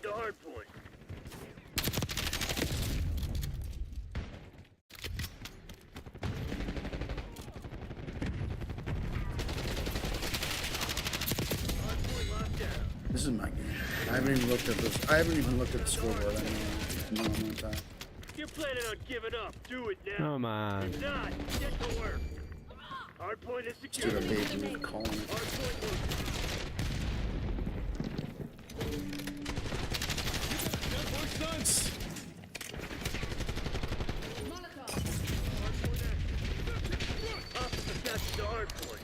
Wait, no, I'm number 3. You're actually ahead of me. I'll take back what I just said. I am definitely not on top of this. I felt like I was. It's okay. I've been flipping around back and forth. Third, second, first, and all over the place. And we're losing. Oh, no. Shit. I thought I was having a fantastic game. It's okay. Moving with Archangel. Enemy molecules incoming. You got a death wish, son? Firing Archangel. You piece of shit. Oh, my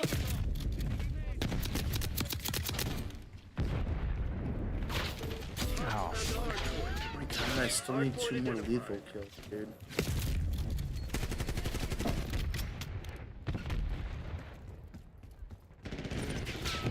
Get down, frag!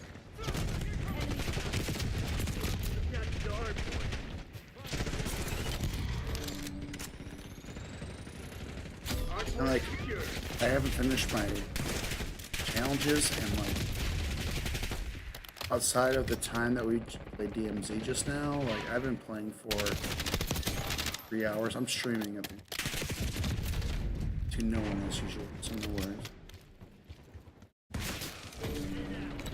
Hardpoint locked down. Hostiles have the hardpoint. Get down, frag! Oh, shit.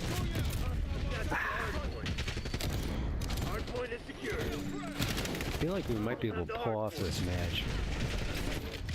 Oh, we're close. I don't know, man. They're playing to win. It might be too slight. They're only less than 2. Oh, now they're. I mean, we're fucked. Hardpoint active. Unless we can get to this other point. Oh shit, no. They are. Yeah, they're playing to win. I just got smoked up. Objective to hardpoint. Oh, yeah. Activate back protocol. I need one more lethal kill. You got time for another game? Sure. Yeah, I don't think I finished it yet either. Insane bullshit. What? Too sweet. Still had same.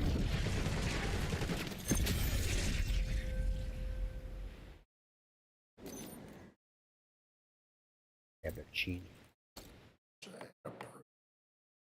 Less deaths than.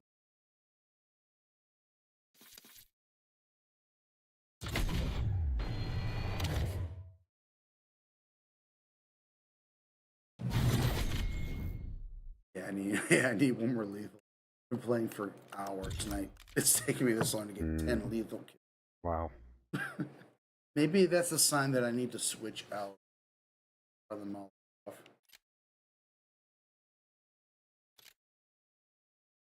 Yeah, just stick somebody with a Semtex. Yeah, that or I could put a frag on there or something. I don't know. Smack him. Smack him. Slap him with a Semtex. That's a good thing. Actually, let me look at my. Actually, I think there's a drill charge. Have to do. Oh, yeah, you're right. Semtex. Let's go.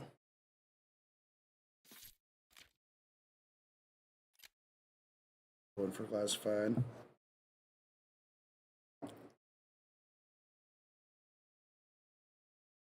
Ooh.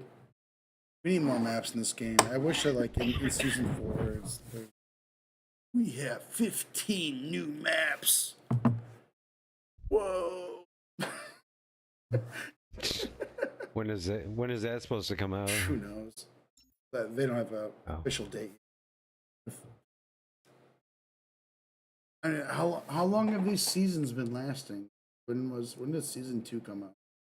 The Ninja Turtles and shit. It feels like a while ago. You broke up there. I can't hear you. I'm trying to remember when Season 2. A while ago now. Still got you. Got me? I got you. Hello.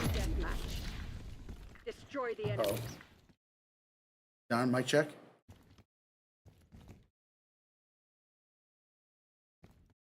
Did I lose you? Shit. Check. Check. Can you hear me? Hello?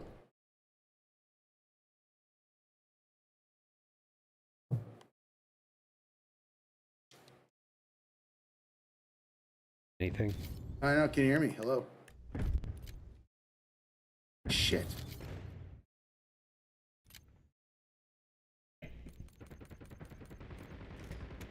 Hey there, Sean. I'm here. Can you hear me? Hello. Hello. Hello. I got you now. Oh, okay. All right. That was weird. Went into the settings and just turned on voice chat. That was definitely a glitch. Claim the lead.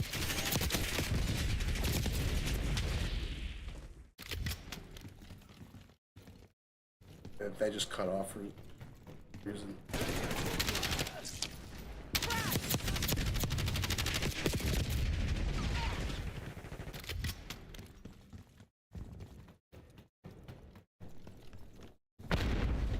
I could hear you that whole time. So it was definitely. Oh, you could? Claim the advantage. Now hold it. I was just like, hello, check. Oh, shit.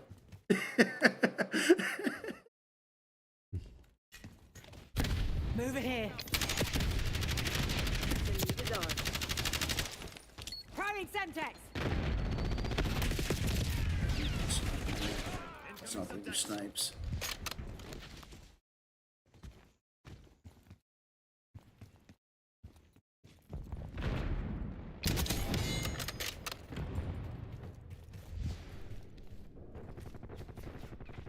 I've been trying to level up the new sniper, and I've been having fun with it, but like whenever I try to level up a sniper, my kill death ratio is in the toilet, man. I have a game like with like 10 kills in 30 minutes.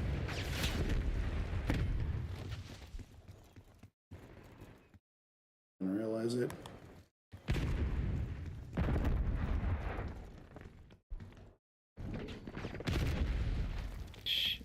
Hostile shooter. Escalator.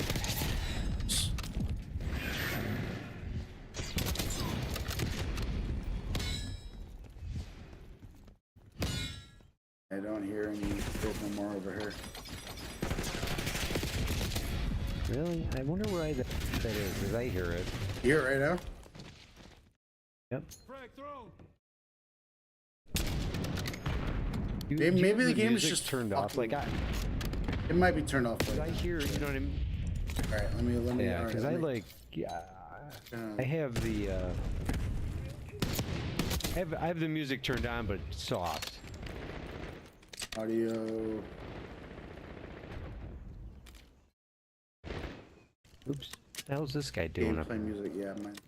Yeah, true. Turning it all the way. 100. Alright, now go to that spot.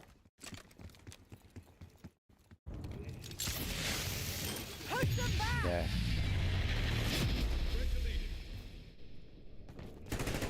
Yeah, I can still hear it. If I can get there.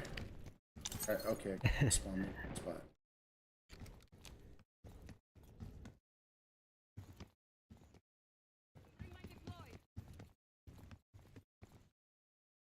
Nothing.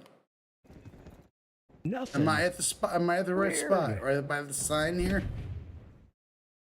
I'll come back. Yeah. I can't even hear it outside of here. The sweet sound of silence is all I'm getting.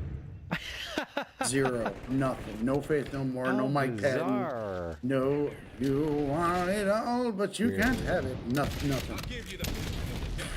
That is weird. You gotta look that up. Not that it's important, but it is at this point. I feel like I'm being gaslit. What's the matter, Sean? You can't hear it? The cool song? What's wrong that's with weird. you? You're weird. You've got a problem. It's so weird, bro.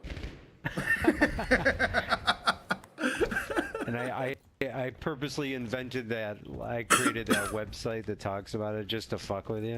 That would be fucking epic. It's like the biggest prank ever.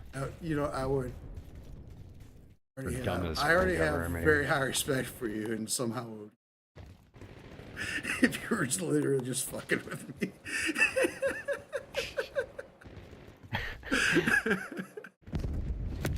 Oh shit, how did I just die? I didn't even get a kill cam. What was that? I died and then I waited to see who killed me, and then just there's no kill cam. That was the game killed me. You died of natural causes. That's like that's the best explanation. It just happens. Sometimes you just drop dead, you know? It just happens. You know, people die. Yeah. Had a grabber. The guy had a grabber, you know? Oh, that's so good. Hit them hard. Oh, goddamn, I still have... You know,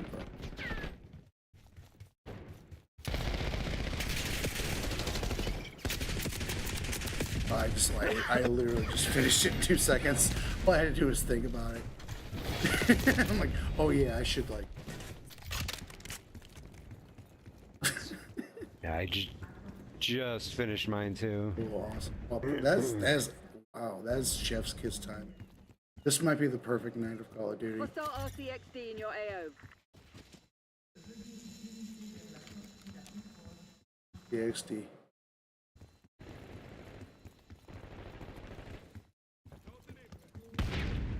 Like a little mosquito buzzing in your ear.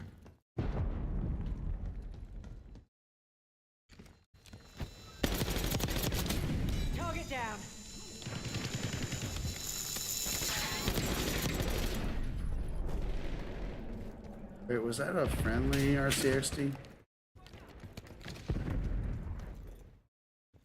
I'm not sure. I don't hear it anymore.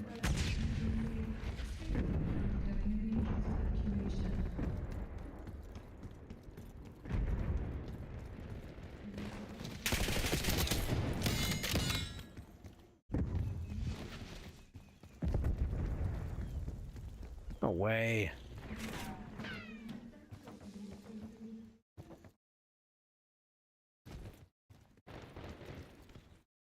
There's just one's hanging. Oh shit. Lobby.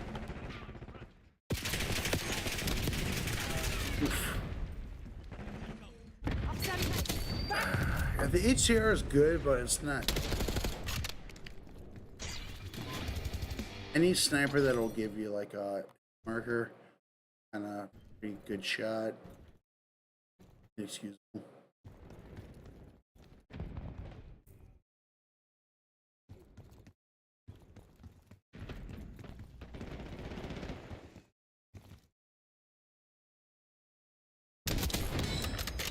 But it's all the sniper. This game. Absurd. Yeah, I do like him as well. Stun inbound. Definitely have been playing play better with them than I ever have.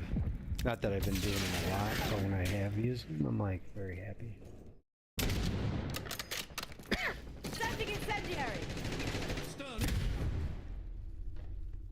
MTC's nearly dry. Get serious, Crimson. Come on, let's go. Get serious, Crimson. Yeah, I heard that.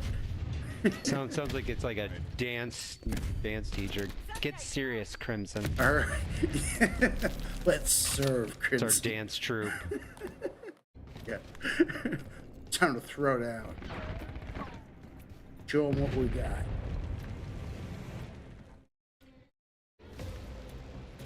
You can't hide. This flash mob. Gonna take all we've got.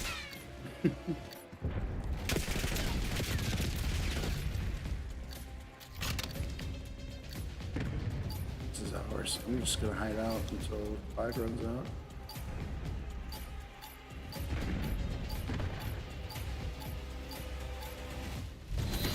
Gosh. Game, team top 3. I know how to do a lot of things. Boom. Losing isn't one of them.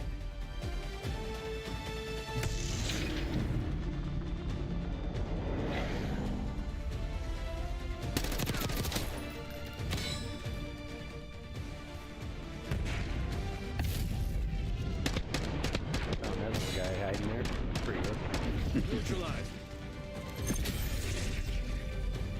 Worse. Hot tacos, love that. Should I stop using that?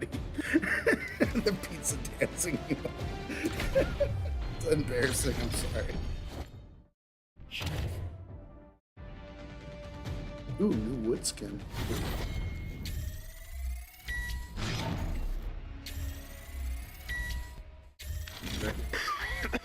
Finished. Awesome. Well, yeah, I should probably hit the hay, get ready for work. All right. Good games. We got some DMs in. We got some multiplayer in. We got that was a hefty sesh. Yeah. Oh, the pyro face to face. Finally. Yeah, that was epic. We saw.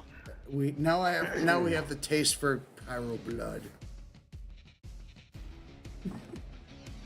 So next couple times we go in, we should just probably juice up and get our guys back into shape. Yeah, until we get some keys. Yeah, keys. I think self revives and all that stuff. Yeah, juice up. Yeah, I don't have any keys now. Yeah, I mean, my key situation is fucked. Yeah, cool, excellent. Well, we'll jump back in tomorrow. We'll do DMZ again tomorrow. All right, cool. Excellent. Have a good night. You too. Talk to you later.